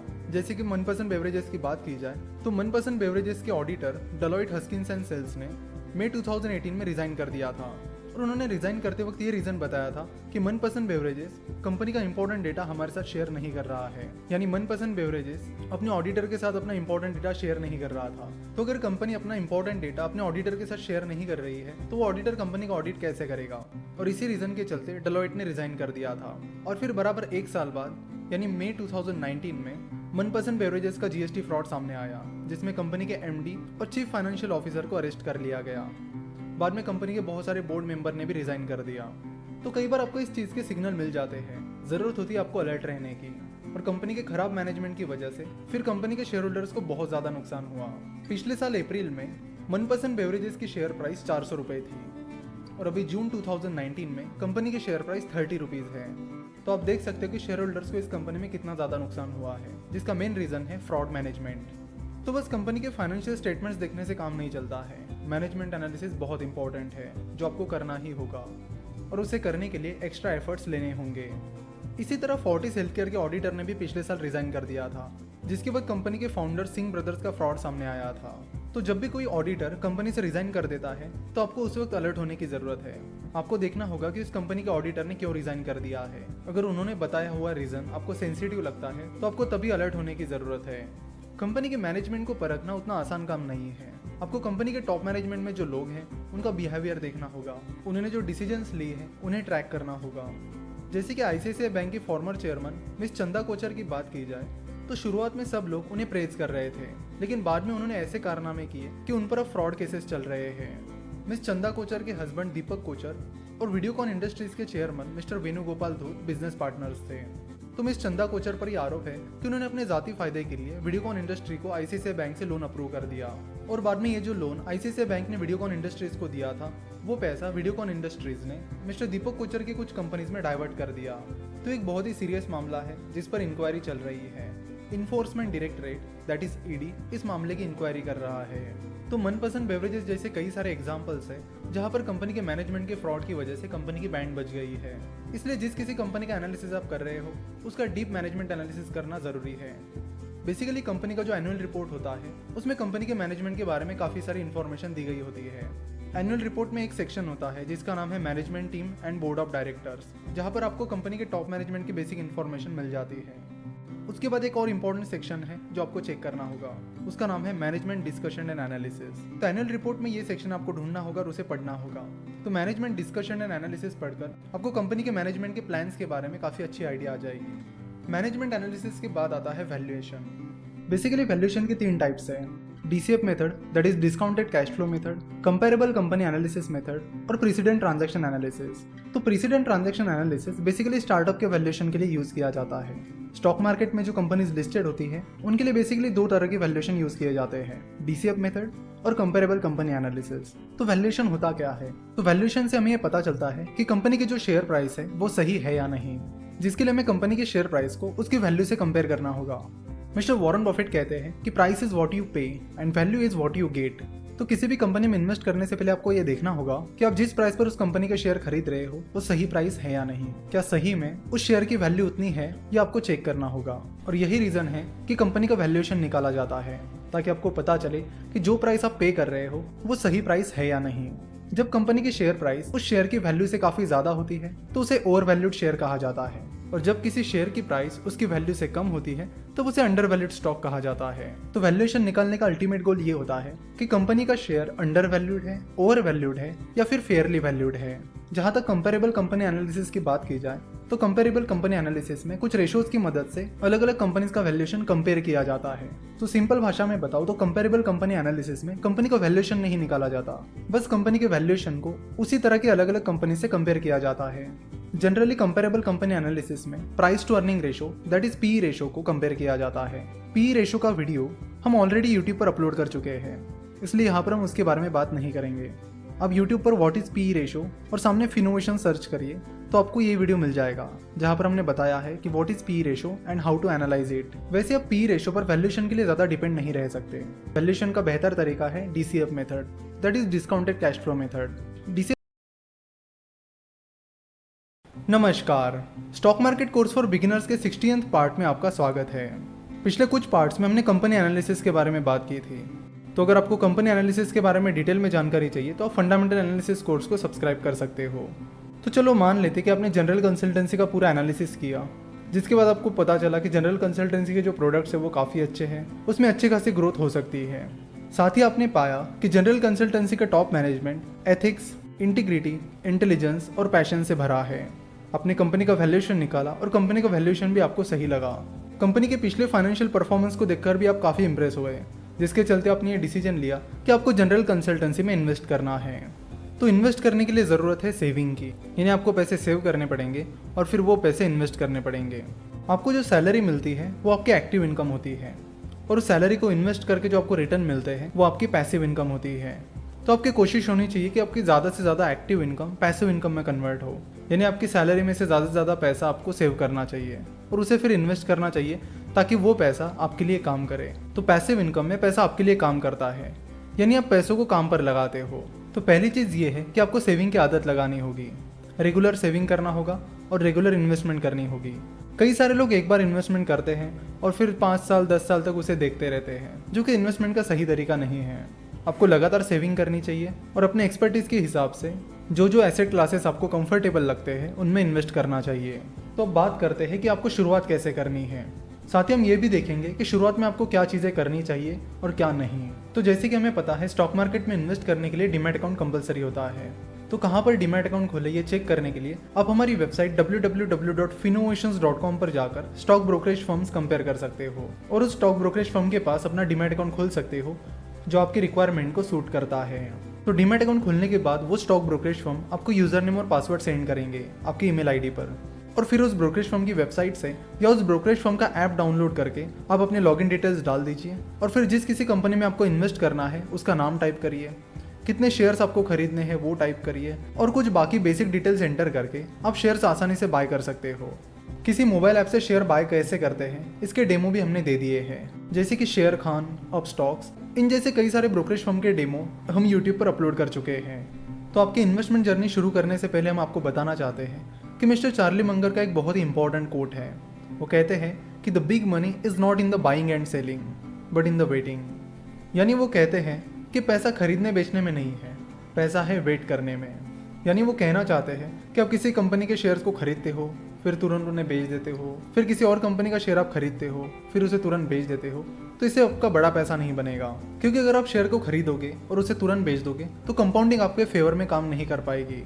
बहुत सारे बिगिनर्स फटाफट पैसा कमाने के चक्कर में शेयर्स को खरीदते हैं, उन्हें तुरंत बेचते हैं, ट्रेडिंग करने लगते हैं, दिन भर शेयर प्राइस चेक करते रहते हैं, शेयर प्राइस नीचे आ गई तो टेंशन में आ जाते हैं।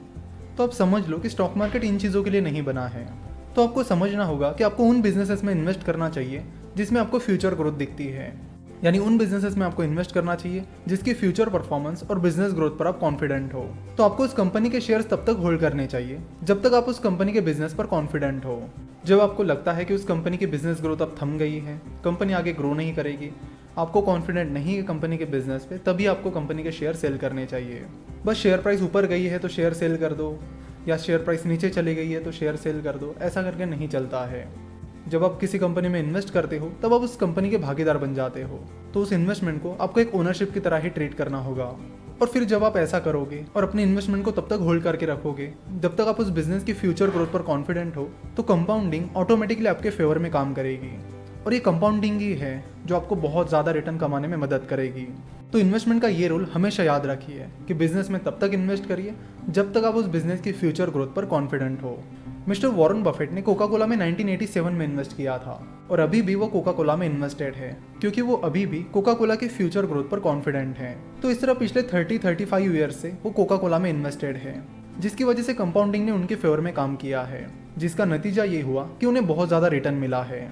जितने भी सक्सेसफुल इन्वेस्टर्स हैं उनके सक्सेस में कंपाउंडिंग ने एक बहुत बड़ा रोल निभाया है। तो आपको भी मेक श्योर करना होगा कि कंपाउंडिंग आपके फेवर में भी काम करे। कई बार जब आप स्टॉक मार्केट में इन्वेस्ट करते हो तो जब भी आपको लॉस होता है आप कहते हो कि मार्केट की गलती है, खराब मार्केट की वजह से आपको लॉस हुआ है, मार्केट में ये हुआ वो हुआ उसकी वजह से मुझे लॉस हुआ है। तो ये गलती आप बिल्कुल भी ना करें। इंडिया के successful investor mister Rakesh Jhunjhunwala, जिनकी नेटवर्थ 20,000 करोड़ के करीब है, वो कहते हैं कि मार्केट इज सुप्रीम। तो इसलिए कोई गलती आपसे होती है या अगर आपको कोई लॉस होता है तो वो गलती आपकी है और ज़रूरी है कि आपको उस गलती को एक्सेप्ट करना होगा। अगर आप उस गलती को एक्सेप्ट ही नहीं करोगे तो आप उस गलती से कुछ सीख नहीं पाओगे। अगर आप सीखोगे नहीं तो आप अच्छे इन्वेस्टर कभी नहीं बन पाओगे। तो जब भी कोई इन्वेस्टर स्टॉक मार्केट में इन्वेस्ट करना शुरू करता है तो शुरुआत में काफ़ी स्ट्रगल होती है। ऐसा नहीं है कि पहले दिन से ही प्रॉफिट होना शुरू होता है। स्टार्टिंग में बहुत ज़्यादा स्ट्रगल होती है, चीज़ें पता नहीं होती, बहुत सारी गलतियाँ होती है जिसकी वजह से बहुत सारे लॉसेस भी हो जाते हैं। तो आपको बता दूं कि शुरुआत के 1-2 साल तो ऐसे ही सीखने समझने में चले जाते हैं। तो अगर आप फटाफट पैसा कमाने के लिए स्टॉक मार्केट में इन्वेस्ट करना चाहते हो तो स्टॉक मार्केट आपके लिए नहीं है। स्टॉक मार्केट उनके लिए है जिनके पास पेशेंस है, क्योंकि अगर आपको कंपाउंडिंग को अपने फेवर में लाना है तो उसके लिए पेशेंस की ज़रूरत है, लॉन्ग टर्म इन्वेस्टमेंट्स की ज़रूरत है। और दूसरी बात, स्टॉक मार्केट इन्वेस्टमेंट करते वक्त शुरुआत में बहुत सारी गलतियाँ होती है, तो उन गलतियों से सीखते सीखते शुरुआत के कुछ साल तो ऐसे ही निकल जाते हैं। तो आज हमने सीखा कि असली गेम बाइंग और सेलिंग में नहीं बल्कि होल्डिंग में है। नेक्स्ट लेक्चर में हम उन 3 गलतियों के बारे में बात करेंगे जो ज़्यादातर बिगिनर्स करते हैं और अपना पैसा गंवाते हैं। सो अगर आप वो 3 गलतियाँ नहीं करते हो तो आप अपना बहुत सारा पैसा खोने से बचा लोगे। नमस्कार, स्टॉक मार्केट फॉर बिगिनर्स इस कोर्स के 17 पार्ट में आपका स्वागत है। तो आज हम उन चीज़ों के बारे में बात करने वाले हैं जो ज़्यादातर बिगिनर्स करते हैं और जिसकी वजह से वो शुरुआत में ही स्टॉक मार्केट में पैसा खो देते हैं। सो जो चीज़ें हम आपको आज बताने वाले हैं उन्हें अगर आप फॉलो करते हो तो आप अपना बहुत सारा पैसा वेस्ट होने से बचा लोगे। एप्पल के को फाउंडर मिस्टर स्टीव जॉब्स ने एक बार कहा था कि what not to do is as important as what to do. यानी वो कहते थे कि क्या नहीं करना है ये उतना ही इम्पोर्टेंट है जितना कि क्या करना है। चलो तो 1 बाय 1 उन चीज़ों को देख लेते हैं। तो पहली चीज़ है कि जब कोई इंसान पहली बार स्टॉक मार्केट में इन्वेस्ट करता है तो वो स्टॉक से इमोशनली अटैच हो जाता है। वो दिन में 10 बार शेयर की प्राइस चेक करता रहता है। फॉर एग्जाम्पल, उन्होंने SBI का शेयर खरीदा है तो वो दिन में 10 बार देखेंगे कि SBI की शेयर प्राइस अब क्या चल रही है, और वो दिन भर उस शेयर प्राइस को ट्रैक करते रहेंगे। अगर शेयर प्राइस ऊपर जाती है तो वो खुश हो जाते हैं, अगर शेयर प्राइस नीचे चली जाती है तो वो पैनिक हो जाते हैं, यानी नाराज हो जाते हैं। तो जैसे कि हमने पहले भी कई बार बात की कि स्टॉक मार्केट एक लॉन्ग टर्म गेम है, एक लॉन्ग टर्म इन्वेस्टमेंट है, तो इसे आपको लॉन्ग टर्म की तरह ही ट्रीट करना होगा। बार बार शेयर प्राइस चेक करने से मतलब नहीं है। आपको जब तक लगता है कि वो बिजनेस फ्यूचर में ग्रो करेगा तब तक आप उसमें इन्वेस्टेड रहिए। बार बार शेयर प्राइस मत देखिए कि शेयर प्राइस ऊपर गई या नीचे, क्योंकि अगर बिजनेस अच्छा परफॉर्म करता है तो लॉन्ग टर्म में शेयर प्राइस उस कंपनी की बिजनेस ग्रोथ को फॉलो करेगी। तो आप बार बार शेयर प्राइस मत चेक करिए कि अभी शेयर प्राइस क्या हो गई है, तब शेयर प्राइस क्या हुई है। और ये ऐसी गलती है ना जो लगभग हर कोई करता है। जब हमने स्टॉक मार्केट सीखना शुरू किया तो हमने भी ये गलती की। तो जब भी शेयर प्राइस ऊपर जाती थी हम तुरंत शेयर बेच देते थे, और जब कभी शेयर प्राइस नीचे चली जाती थी तो हम भी नाराज होते थे। फिर जब हम आगे बढ़े, इन्वेस्टमेंट के बारे में और सीखे, तब हमें पता चला कि ये जो चीज़ है ये गलत है। This is a big mistake, क्योंकि इस चीज़ से हम उस स्टॉक से इमोशनली अटैच्ड हो जाते हैं, जो कि बहुत ही गलत है। और इस चीज़ से हम ट्रेडिंग के हावी हो जाते हैं, हम ट्रेडिंग करने लगते हैं, यानी तुरंत शेयर बाय करते हैं, सेल करते हैं, छोटे मोटे प्रॉफिट मार्जिन के लिए हम दिन भर यही खेलते रहते हैं। हमारा टाइम भी वेस्ट हो जाता है और पैसा भी। तो बार बार शेयर प्राइस बिल्कुल भी मत चेक करिए, और फ्रीक्वेंटली शेयर बाइंग सेलिंग भी मत करिए। कंपनी में इन्वेस्ट करिए, और जब तक आपको लगता है कोई बिजनेस अच्छा परफॉर्म करेगा तब तक उस कंपनी में इन्वेस्टेड रही है। ये चीज़ हम आपको कई बार बता रहे हैं, वो इसलिए क्योंकि ये चीज़ बहुत ज़्यादा इंपॉर्टेंट है और बिगिनर्स इस चीज़ को नहीं समझते। इसके बाद चलते हैं दूसरी गलती पर, जो कि बहुत सारे बिगिनर्स करते हैं, और वो ये कि जब भी किसी बिगिनर को स्टॉक मार्केट में प्रॉफिट होता है तो अपने कई सारे दोस्तों को बताते हैं कि मुझे आज स्टॉक मार्केट से इतना प्रॉफिट मिला, अब मैं स्टॉक मार्केट में ये बन गया हूँ, मुझे स्टॉक मार्केट से रेगुलर इनकम आती है, मैं दिन में स्टॉक मार्केट से इतना इतना पैसा कमा लेता हूँ। तो वो दोस्तों को बताना चाहते हैं कि वो स्टॉक पिकिंग में कितने मास्टर बन गए हैं, कितने एक्सपर्ट बन गए हैं, और कितने फटाफट वो पैसा कमा रहे हैं। तो आप इन चीज़ों से बिल्कुल दूर रहिए और इस दिखावे के चक्कर में बिल्कुल भी मत आइए। फोकस करिए अपनी इन्वेस्टमेंट पर, फोकस करिए अपनी एनालिसिस स्किल्स को और बेहतर बनाने पर, क्योंकि जब कोई इंसान स्टॉक मार्केट प्रॉफिट का दिखावा करने लगता है, चीज़ों को बताने लगता है, तो वो एक अलग ट्रैक पर चला जाता है। वो चीज़ें खुद के लिए नहीं बस दूसरों को दिखाने के लिए करने लगता है, जिसमें गलती करने के चांसेस बहुत ही ज़्यादा होते हैं। तो अगर आप स्टॉक मार्केट इन्वेस्टमेंट शुरू कर रहे हो तो उसे अपने तरीके से करिए, दूसरों को दिखाने के लिए मत करिए। नेक्स्ट पॉइंट है कि जब भी आप डीमैट अकाउंट खोलते हो तो कई बार ब्रोकरेज फर्म्स के आपको मेल या कॉल आते हैं जिसमें वो बताते हैं कि आपको इस स्टॉक में ट्रेड करना चाहिए, आपको उस स्टॉक में ट्रेड करना चाहिए। तो इन चीज़ों पर बिल्कुल भी भरोसा मत कीजिए। इन्वेस्टमेंट अपने हिसाब से करिए, खुद एनालिसिस कीजिए, उन कंपनीज को ढूंढिए जिनमें अच्छी फ्यूचर ग्रोथ हो सकती है। अगर आपसे ये पॉसिबल नहीं है तो बेहतर होगा कि आप म्यूचुअल फंड के जरिए स्टॉक मार्केट में इन्वेस्ट करिए। बट इन ब्रोकरेज फर्म्स या बाकी कंपनीज जो स्टॉक मार्केट टिप्स प्रोवाइड करती है उन पर कभी भी डिपेंड मत रहिए। जब भी आप शेयर बाय या सेल करते हो तो आपको कुछ ब्रोकरेज उस ब्रोकरेज फर्म को पे करना होता है, जिसे ब्रोकरेज चार्जेस कहते हैं। तो जब भी आप शेयर बाय करोगे तो आपको ब्रोकरेज चार्जेस पे करने पड़ेंगे, और शेयर सेल करोगे तब भी ब्रोकरेज चार्जेस पे करने पड़ेंगे। तो अगर आप इंट्राडे ट्रेडिंग करते हो या लगातार ट्रेडिंग करते हो तो उस ब्रोकरेज फर्म के लिए अच्छा खासा इनकम बनता रहता है। वही अगर आप ट्रेडिंग स्टॉप करते हो और लॉन्ग टर्म के लिए इन्वेस्टमेंट करते हो तो उस ब्रोकरेज फर्म के लिए अच्छी खासी ब्रोकरेज जनरेट नहीं हो पाती। बहुत सारे ब्रोकरेज फर्म्स तो ऐसे हैं जो लॉन्ग टर्म इन्वेस्टमेंट पर कोई ब्रोकरेज चार्ज नहीं लगाते। सो अगर आप लॉन्ग टर्म इन्वेस्टमेंट करोगे तो उस ब्रोकरेज फर्म को आपसे कोई इनकम नहीं मिलेगा। इसलिए उनकी ये कोशिश रहती है कि आप ट्रेड करो ताकि उनका इनकम जनरेट होता रहे। और जैसे कि आपको पता है ट्रेडिंग एक एडिक्शन है, एक लत है। आप एक बार ट्रेडिंग करना शुरू कर दोगे तो आप बार बार करोगे, जिसकी वजह से उस ब्रोकरेज फर्म के लिए अच्छा खासा इनकम जनरेट होता रहेगा और वो यही चाहते हैं। तो अब ये चीजें बिल्कुल भी ना करें। बस कोई बता रहा है इसलिए उनकी सुनकर कोई स्टॉक मत खरीदिए। अगर स्टॉक मार्केट में इन्वेस्ट करना है, अगर आपको स्टॉक मार्केट से अच्छे रिटर्न कमाने हैं तो मेक श्योर कि आपको कंपनी का एनालिसिस आता है, कंपनी चूज करना आता है। अगर आप अच्छी कंपनी नहीं चुन पाते हो तो आप स्टॉक मार्केट में इन्वेस्टमेंट मत करिए, म्यूचुअल फंड के जरिए करिए। और ये मेरी आपसे एक हम्बल रिक्वेस्ट है। कोई कह रहा है इसलिए स्टॉक बिल्कुल भी मत खरीदिए, बिकॉज ये फाइनेंशियल सर्विसेज इंडस्ट्री है, यहाँ पर गलत काम बहुत ज्यादा होते हैं। सो बेटर होगा कि आप इन सारी चीजों से अलर्ट रहे। और एक इम्पोर्टेंट चीज ये है कि जब आप डीमैट अकाउंट खोलोगे तो उसके कुछ ही दिनों बाद आपको अलग अलग कंपनी से कॉल आने लगेंगे। और ये कंपनीज बेसिकली इंदौर और गुजरात से होती है, जो आपको कॉल करके बताती है कि हमारे पास कुछ ऐसी टेक्निक्स और एक्सपर्ट्स है जो आपको स्टॉक मार्केट से डेली रेगुलर इनकम कमाने में मदद करेंगे। वो जनरली प्रॉमिस करते हैं डेली 2% रिटर्न का, 3% रिटर्न का।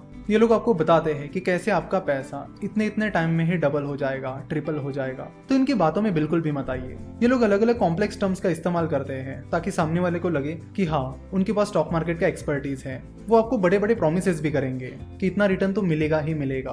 तो ऐसी बातों पर बिल्कुल भी भरोसा मत कीजिए। स्टॉक मार्केट में ऐसा नहीं होता है। जैसे कि हमने पहले भी बात की थी कि स्टॉक मार्केट एक फटाफट पैसा बनाने का जरिया नहीं है, ये गैम्बलिंग नहीं है, स्पेकुलेशन नहीं है, ये एक इन्वेस्टमेंट है। तो आप इसे इन्वेस्टमेंट की तरह ही करिए। तो आज हमने मेनली 3 चीजें देख ली कि बार बार शेयर प्राइस चेक नहीं करनी है और शेयर से अटैच नहीं होना है। दूसरी इंपॉर्टेंट चीज जो हमने देखी कि इन्वेस्टमेंट अपने हिसाब से करिए, दूसरों को दिखाने के लिए मत करिए। और तीसरी बहुत ही इंपॉर्टेंट चीज हमने देखी कि stock brokerage firms, stock market tips provide करने वाली कंपनीज या कोई और शख्स जो आपको टिप्स प्रोवाइड कर रहा है उन पर डिपेंड मत रहिए और उनकी बातें मत सुनिए। फोकस करिए एनालिसिस करने पर, अपनी एनालिटिकल स्किल्स को इंप्रूव करने पर। कंपनी का एनालिसिस जब आप करते हो तो उस प्रोसेस को एंजॉय करिए। जब आप किसी कंपनी के फाइनेंशियल स्टेटमेंट्स, मैनेजमेंट एनालिसिस कर रहे हो तो देखो कि आपको उस चीज में मजा आ रहा है नहीं आ रहा है। अगर मजा आ रहा है तो बहुत अच्छी बात है, और मजा आ रहा है तो आप जल्दी आगे भी जाओगे। जब कभी हमें फ्री टाइम मिलता है हम कंपनी का एनालिसिस करने लगते हैं, क्योंकि उस चीज में हमें बहुत ज्यादा मजा आता है। हम कंपनी के फाइनेंशियल स्टेटमेंट्स चेक करते हैं, कंपनी का मैनेजमेंट एनालिसिस करते हैं, स्टार्टअप्स का एनालिसिस करते हैं, क्योंकि उन चीजों में हमें मजा आता है। तो अगर आपको इन्वेस्टिंग में मजा आ रहा है तो ये एक बहुत अच्छी बात है और ये चीज आपके फेवर में हमेशा काम करेगी। और इस पर मिस्टर स्टीव जॉब्स कहते भी हैं कि the only way to do great work is to love what you do. So आशा नमस्कार, स्टॉक मार्केट फॉर बिगिनर्स के 80th पार्ट में आपका स्वागत है। तो आज हम बात करने वाले हैं कि शुरुआत में बिगिनर्स को किस कंपनीज में इन्वेस्ट करना चाहिए। तो उससे पहले कुछ इंपॉर्टेंट चीजें हैं जिनके बारे में हम बात करेंगे। उनमें से पहली चीज ये है कि स्टॉक मार्केट में इन्वेस्ट करते वक्त कभी भी पैसा उधार लेकर इन्वेस्ट ना करें। कई बार जब किसी बिगिनर को शुरुआत में 1-2 बार प्रॉफिट होता है तो वो सोचने लगता है कि मैं दोस्तों से पैसे लूंगा, उस पर अच्छे रिटर्न्स कमाऊंगा, फिर दोस्त से जो पैसे लिए वो पैसे उसे रिटर्न कर दूंगा और बाकी प्रॉफिट अपने पास रखूंगा। सुनने में तो ये स्टोरी काफी अच्छी लगती है, लेकिन प्रैक्टिकल में ये वर्क नहीं करती है। जैसे कि कई बार हम बात कर चुके हैं कि stock market short term game नहीं है, एक लॉन्ग टर्म गेम है, पेशेंस का गेम है। और यहाँ पे शुरुआत में गलतियां होने के चांसेस भी बहुत ज्यादा होते हैं। इसलिए शुरुआत में प्रॉफिट से ज्यादा ध्यान आपको लर्निंग्स पर देना चाहिए कि आप कितना सीख रहे हो। अगर आप स्टॉक मार्केट में नए हो और इन्वेस्टमेंट शुरू कर रहे हो तो शुरुआत में आपका फोकस ये नहीं होना चाहिए कि आज मैंने कितना प्रॉफिट कमाया, बल्कि ये होना चाहिए कि आज मैंने क्या सीखा। तो शुरुआत में लर्निंग्स पर फोकस करिए, अर्निंग पर नहीं। डेट यानी लोन एक बहुत बड़ा ट्रैप होता है, तो इसके चक्कर में आप कभी भी मत आइए। अपने दोस्तों से या किसी से पैसे उधार लेकर स्टॉक मार्केट में इन्वेस्ट मत करिए। स्टॉक मार्केट में वही पैसा इन्वेस्ट करिए जो आपने सेव किया है और आप उस पर रिस्क लेने के लिए तैयार हो, क्योंकि शुरुआत में रिस्क तो होगी। क्योंकि जब आपको स्टॉक मार्केट के बारे में ज्यादा कुछ पता नहीं है और आप उसमें इन्वेस्ट कर रहे हो तो रिस्क तो होगी। मिस्टर वॉरेन बफेट ने रिस्क को बहुत अच्छे से डिफाइन किया है। उन्होंने कहा है कि risk comes from not knowing what you are doing, यानी रिस्क तब आती है जब आपको पता नहीं होता कि आप क्या कर रहे हो। तो शुरुआत में जब आप स्टॉक मार्केट में इन्वेस्ट करते हो तो आपको स्टॉक मार्केट के बारे में ज़्यादा कुछ पता नहीं होता, इसलिए वो रिस्क होती है। लेकिन जैसे जैसे आप चीज़ें समझने लगते हो, सीखने लगते हो, वैसे वैसे आपको पता चलता है कि आप क्या कर रहे हो और फिर वो जो रिस्क है वो कम होने लगती है। यानी जैसे जैसे आपको स्टॉक मार्केट इन्वेस्टमेंट का नॉलेज आने लगता है वैसे वैसे आप रिस्क को मैनेज करना सीख लेते हो। तो इन्वेस्टमेंट में ये बहुत इंपॉर्टेंट है कि आप कैसे अपनी रिस्क को मैनेज करते हो। तो अब बात करते हैं कि शुरुआत में आपको किन कंपनीज में इन्वेस्ट करना चाहिए। तो शुरुआत में आपको उन कंपनीज में इन्वेस्ट करना चाहिए जिनके बारे में आपको पहले से ही नॉलेज है। फॉर एग्जाम्पल स्टॉक एक्सचेंज पर बहुत सारी कंपनीज लिस्टेड है।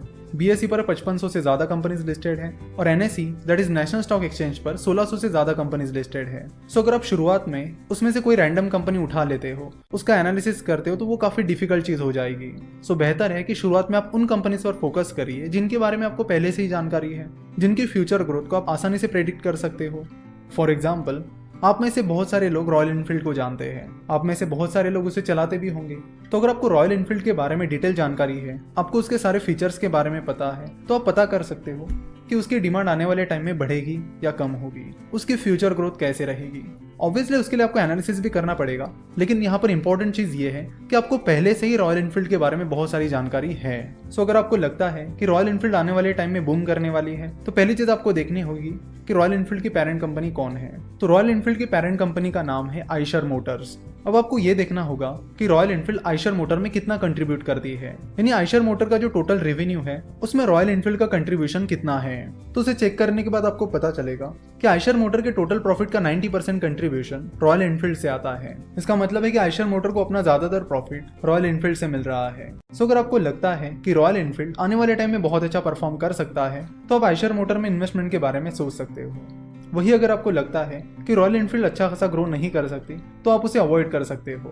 फॉर एग्जाम्पल अगर आपको लगता है कि रिसेंटली जावा मोटर्स आई है जो रॉयल एनफील्ड को अच्छी खासी कंपटीशन दे रही है, साथ ही रॉयल एनफील्ड का रिसेंट परफॉर्मेंस थोड़ा खराब रहा है, तो इनकी वजह से अगर आपको लगता है कि रॉयल एनफील्ड अच्छा परफॉर्म नहीं कर पाएगी, तो आप उसे स्किप कर दीजिए। तो इस तरह जिन जिन कंपनीज के प्रोडक्ट्स की आपको जानकारी है उनका एनालिसिस आप कर सकते हो, जिससे होगा ये कि आपको एनालिसिस करना आसान हो जाएगा। फॉर एग्जाम्पल जो लोग शुरुआत से ई-कॉमर्स इंडस्ट्री से फैमिलियर है, उन्हें पता था कि अमेजन अच्छा कर सकता है, तो अगर उन्होंने अमेजन में इन्वेस्ट किया होता तो उन्हें कुछ इस तरह के रिटर्न मिलते। यहाँ पर आप देख सकते हो कि अमेजन ने पिछले 10-15 सालों में कैसे रिटर्न्स दिए हैं। सिमिलरली जिन लोगों को मिस्टर वॉरेन बफेट की कंपनी बर्कशायर हैथावे की अच्छी परख थी, वो अगर बर्कशायर हैथावे में इन्वेस्ट करते तो उन्हें कुछ इस तरह के रिटर्न्स मिलते हैं। तो ये रिटर्न्स बहुत ही एक्स्ट्राऑर्डिनरी है। सो अगर आपको किसी कंपनी के प्रोडक्ट्स और सर्विसेज की अच्छी जानकारी है, अच्छी परख है, तो आप उसका एनालिसिस कंटिन्यू करिए और देखिए कि क्या वो बिजनेस आने वाले 5-10 सालों में अच्छा परफॉर्म कर सकता है। अगर हाँ, तो आप उसमें इन्वेस्ट करने के बारे में सोच सकते हो। Successful investor mister Rajiv Khanna इसी फिलॉसफी को यूज करके इन्वेस्टमेंट करते हैं। मिस्टर राजीव खन्ना अपनी वाइफ डॉली खन्ना के नाम पर इन्वेस्टमेंट करते हैं। जब वो दिल्ली में एक बार फ्लैट खरीदने आए थे, तब उन्हें यूनिटेक के बारे में पता चला था। फिर उन्होंने उनके फ्लैट्स की क्वालिटी देखी, कंपनी का एनालिसिस किया और उन्हें लगा कि यूनिटेक फ्यूचर में अच्छा परफॉर्म कर सकता है, इसलिए उन्होंने उसमें इन्वेस्ट किया। उसमें इन्वेस्ट करके उन्हें 25,000% का रिटर्न मिला। बाद में जब रियल एस्टेट सेक्टर में प्रॉब्लम्स आने लगे और यूनिटेक प्रॉब्लम में फंसने लगे, तो उन्हें लगा कि यूनिटेक यहाँ से आगे अच्छा परफॉर्म नहीं कर सकती और फिर उन्होंने यूनिटेक से एग्जिट ले ली। तो वो यूनिटेक में तब तक इन्वेस्टेड रहे जब तक उन्हें भरोसा था कि कंपनी अच्छा परफॉर्म करेगी। जैसे उन्हें लगा कि कंपनी यहाँ से आगे अच्छा परफॉर्म नहीं कर सकती, उन्होंने कंपनी से एग्जिट ले ली थी। तो शुरुआत में आपको उन कंपनीज में इन्वेस्ट करना चाहिए जिनके बारे में आपको पहले से ही पता है। बेसिकली ये famous fund manager mister Peter lynch की फिलॉसफी है, जिसका नाम है investing in what you know. अगले लेक्चर में हम कुछ बहुत ही ज्यादा इंपॉर्टेंट चीजों के बारे में बात करने वाले हैं, तो उसे बिल्कुल भी मिस ना करें। आशा कर नमस्कार, stock market course for beginners के 90th पार्ट में आपका स्वागत है। अच्छा इन्वेस्टर बनने के लिए एक चीज बहुत ज्यादा जरूरी है और वो है कंटिन्यूअस लर्निंग। तो अगर आप एक सक्सेसफुल स्टॉक मार्केट इन्वेस्टर बनना चाहते हो, तो कंटिन्यूअस लर्निंग पर आपको बहुत ज्यादा फोकस करना पड़ेगा, क्योंकि चीजें लगातार बदल रही है, उसी हिसाब से इन्वेस्टमेंट्स भी बदल रही है, कंपनीज के बिजनेस करने के तरीके बदल रहे हैं और इस बदलाव को, इस रिवोल्यूशन को समझने के लिए आपको जरूरत है कंटिन्यूअस लर्निंग की, यानी चीजों को कंटिन्यूअसली सीखने की। चलो तो देखते हैं कि ये कंटिन्यूअस लर्निंग आपको कहाँ से आएगी। बेसिकली लर्निंग के दो मेन सोर्सेस है। एक वो लर्निंग जो आपको अपने एक्सपीरियंस से और अपनी गलतियों से मिलती है, और दूसरी आपको दूसरों से मिलती है, यानी आप दूसरों की गलतियों से सीखकर और उनके एक्सपीरियंस से काफी कुछ सीख सकते हो। सो जब आप इन्वेस्टमेंट स्टार्ट करोगे और फिर आप जो गलतियां करोगे उनसे आपको काफी कुछ सीखने मिलेगा, तो वो एक्सपीरियंस और वो लर्निंग आपके लिए बहुत काम की है। अब दूसरे तरीके के बारे में बात करते हैं, यानी दूसरों से कैसे सीखे। तो दूसरों की गलतियों से और उनके एक्सपीरियंस से सीखने का बेस्ट तरीका है बुक्स। आपको ऐसे बुक्स पढ़ने होंगे जो लेजेंडरी इन्वेस्टर्स ने लिखे हैं। चलो तो एक बार उन बुक्स पर नजर डालते हैं जिन्हें लेजेंडरी इन्वेस्टर्स ने लिखा है, जिसमें उन्होंने अपनी गलतियां, अपने एक्सपीरियंसेस शेयर किए हैं, ताकि बाकी इन्वेस्टर उससे सीख सके और आगे बढ़ सके। तो पीटर लिंच, जो कि एक बहुत ही सक्सेसफुल फंड मैनेजर हो चुके हैं, उन्होंने कई सारे बुक्स लिखे हैं जिसमें उन्होंने अपनी इन्वेस्टमेंट फिलोसॉफीज, अपनी इन्वेस्टमेंट मिस्टेक्स कवर की है। तो इन्हें आप जरूर पढ़ सकते हो ताकि आपको कंटिन्यूअस लर्निंग मिले। उन्होंने अपनी book one upon Wall Street और बीटिंग द स्ट्रीट इन बुक्स के जरिए अपनी इन्वेस्टमेंट फिलोसॉफीज और मिस्टेक्स सबके साथ शेयर की है, तो ये बुक्स आप पढ़ सकते हो। सक्सेसफुल वैल्यू इन्वेस्टर मिस्टर पराग पारिख ने भी कुछ बुक्स लिखी है, जैसे कि स्टॉक्स टू रिचेस और value investing and behavioural finance. तो बेसिकली ये दोनों भी बुक्स बिहेवियरल फाइनेंस पर आधारित है। तो इन 2 बुक से आपको बिहेवियरल फाइनेंस के बारे में काफी कुछ सीखने मिलेगा। उसके बाद आप स्नोबॉल ये बुक पढ़ सकते हो, जो कि दुनिया के सबसे successful investor mister Warren Buffett पर लिखी गई किताब है। इस बुक से आपको उनके बारे में कई सारी चीजें पता चलेगी। साथ ही मिस्टर वॉरेन बफेट पर HBO ने एक बहुत ही बेहतरीन डॉक्यूमेंट्री बनाई है, तो इस डॉक्यूमेंट्री को तो आपको बिल्कुल देखना है। ये डॉक्यूमेंट्री यूट्यूब पर भी अवेलेबल है। यूट्यूब पर आपको सर्च करना है वॉरेन बफेट डॉक्यूमेंट्री और फिर आपको ये डॉक्यूमेंट्री मिल जाएगी। इस डॉक्यूमेंट्री में उनकी लगभग सारी स्टोरी कवर की गई है कि कैसे उन्होंने शुरुआत की थी, कौन से शेयर में उन्होंने पहली बार इन्वेस्ट किया, कैसे उन्होंने अपनी पहली इन्वेस्टमेंट की गलतियों से सीखा और वो आगे बढ़े, फिर आगे उन्होंने कैसे इन्वेस्टमेंट्स की और कैसे अपनी रिस्क को मैनेज किया। इसके बारे में इस डॉक्यूमेंट्री में काफी सारी बातें बताई गई है। तो ये डॉक्यूमेंट्री एक मस्ट वॉच डॉक्यूमेंट्री है। उसके बाद आप मिस्टर मोहनीश पबराई ने लिखी हुई द धंधो इन्वेस्टर ये बुक पढ़ सकते हो। इस बुक में कई सारे कॉन्सेप्ट्स के बारे में बताया गया है। इस बुक में मिस्टर मोहनीश पबराई ने अपनी इन्वेस्टमेंट फिलोसॉफी बताई है कि कैसे वो कम रिस्क लेकर ज्यादा रिटर्न कमाते हैं। तो इस बुक को पढ़कर आप उनकी low risk high return strategy को जान सकते हो। इस बुक की समरी हमने ऑलरेडी यूट्यूब पर कवर की है, तो यूट्यूब पर आप सर्च करिए द धंधो इन्वेस्टर समरी और सामने फिनोवेशंस लिखिए, तो आपको हमारा ये वीडियो मिल जाएगा। उसके बाद आप गोथम फंड मैनेजमेंट के मिस्टर जोएल ग्रीनब्लैट के बुक्स पढ़ सकते हो। मिस्टर जोएल ग्रीनब्लैट एक बहुत ही सक्सेसफुल फंड मैनेजर रह चुके हैं और उन्होंने अपने कई सारे experiences the little book that still beats the stock market और you can be a stock market genius के जरिए सबके साथ शेयर की है। उसके बाद आप मिस्टर जॉन बोगल की book the little book of common sense investing भी पढ़ सकते हो।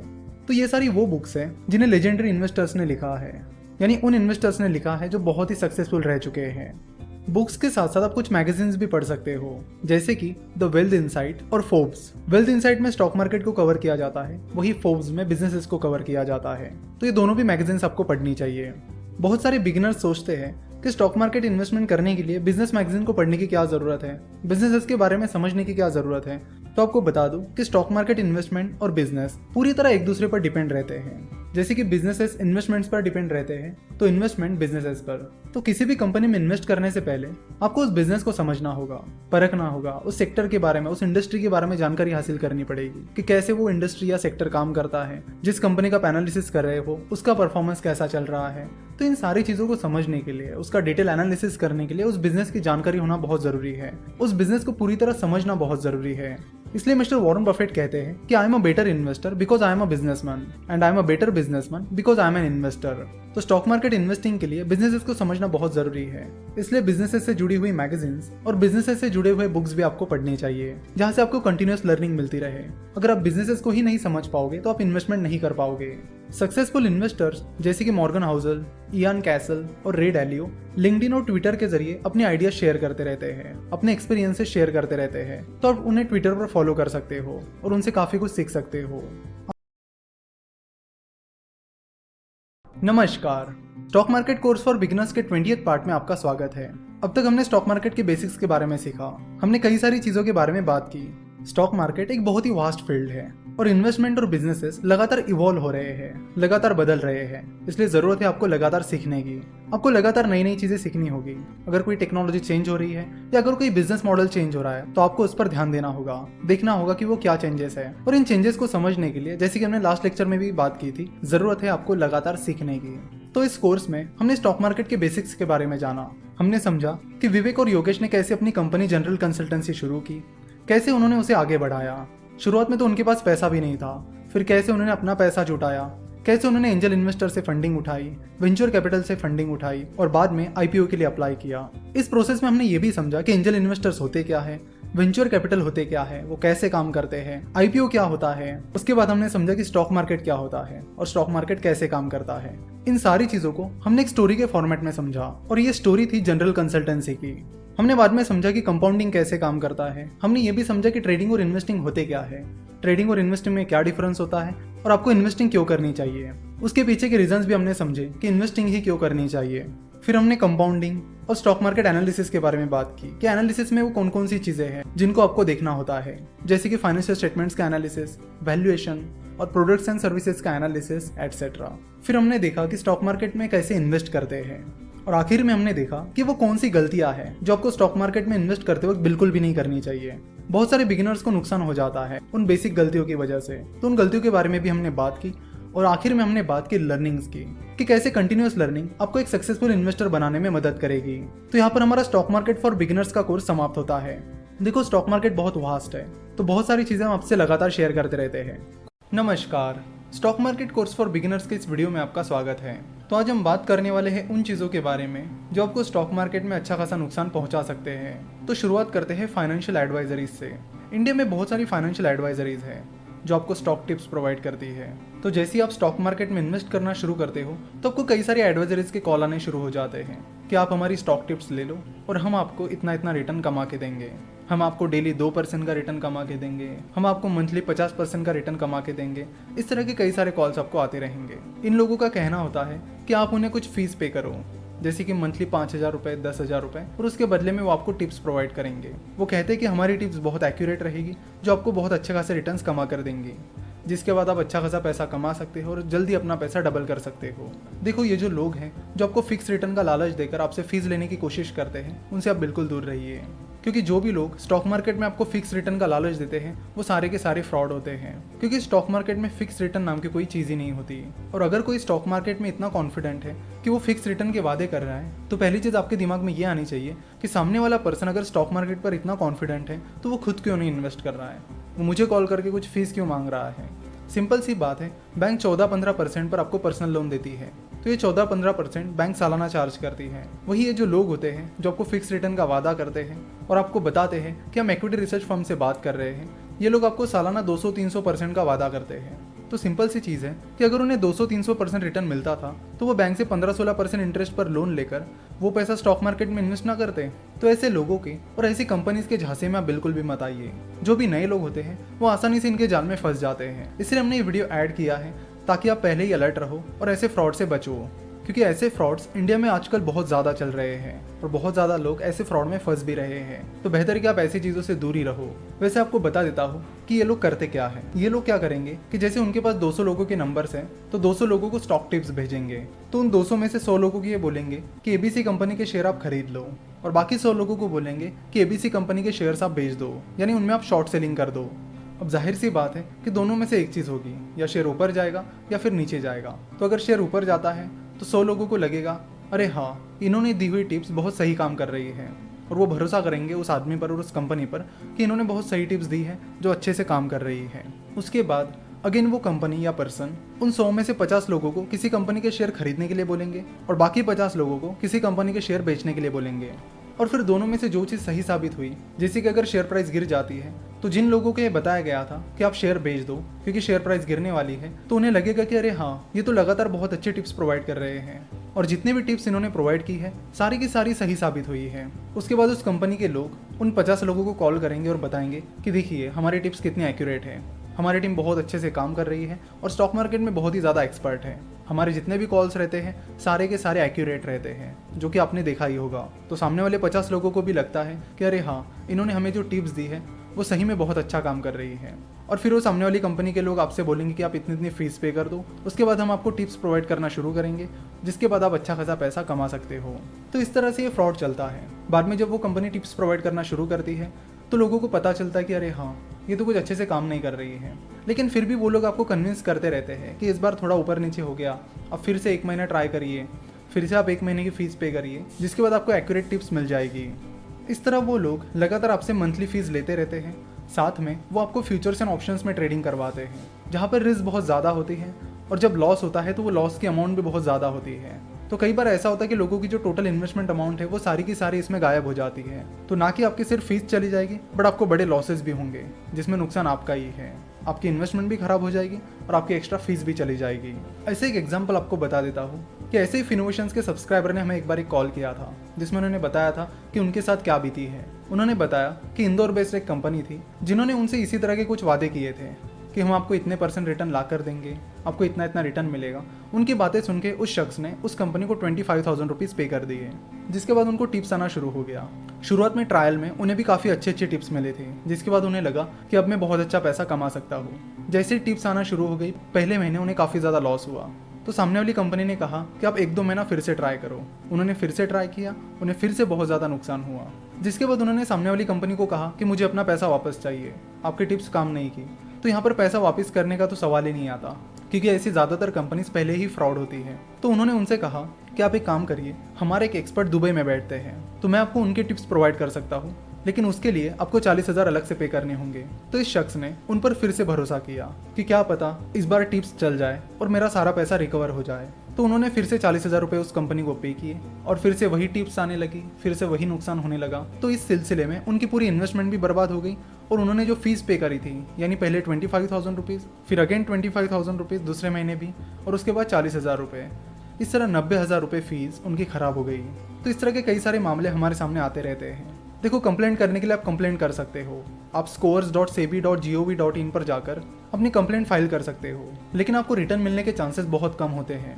इसलिए आप ऐसी कंपनी से और ऐसे लोगों से दूर रहो। क्विक रिटर्न्स के झांसे में बिल्कुल भी मत आओ। अगर आपको कोई कहता है कि मैं आपको इतने % रिटर्न ला कर दूंगा, मैं आपको उतने % रिटर्न ला कर दूंगा, तो ऐसे लोगों की बातें बिल्कुल भी ना सुनो।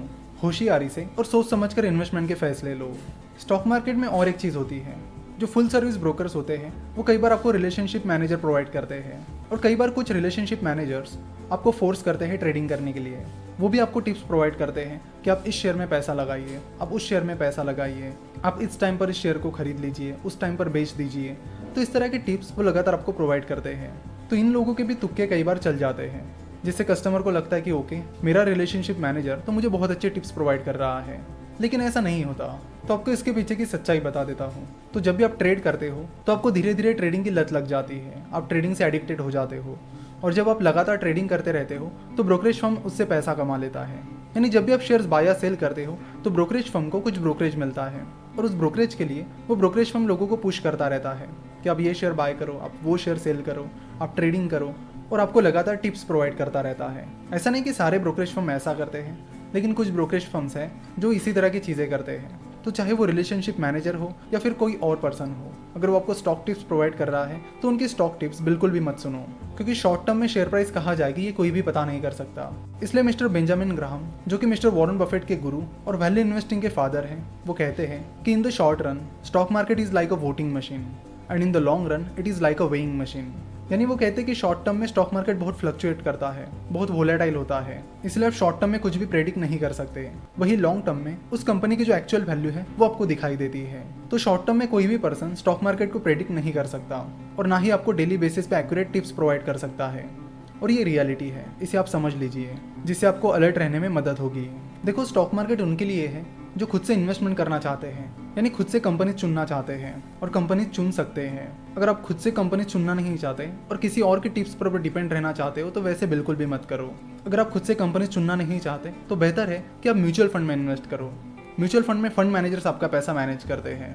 इसलिए अगर आपको लगता है कि मेरे पास उतना टाइम नहीं है कि मैं कंपनी का एनालिसिस कर सकूं, कंपनीज को चुन सकूं, तो बेहतर कि आप म्यूचुअल फंड में इन्वेस्ट करना स्टार्ट करिए।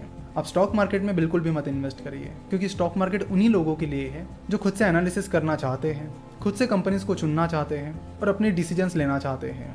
सो जब आप स्टॉक मार्केट में इन्वेस्ट करना शुरू करते हो तो शुरुआत में आपसे बहुत सारी गलतियां होगी। ऐसा नहीं कि पहले दिन से आपको प्रॉफिट मिलना शुरू हो जाएगा, ऐसा नहीं होता। शुरुआत में आपसे बहुत सारी गलतियां होगी, बहुत सारे लॉसेस आपको होंगे, तो उन गलतियों से आप बिल्कुल भी मत डरिए।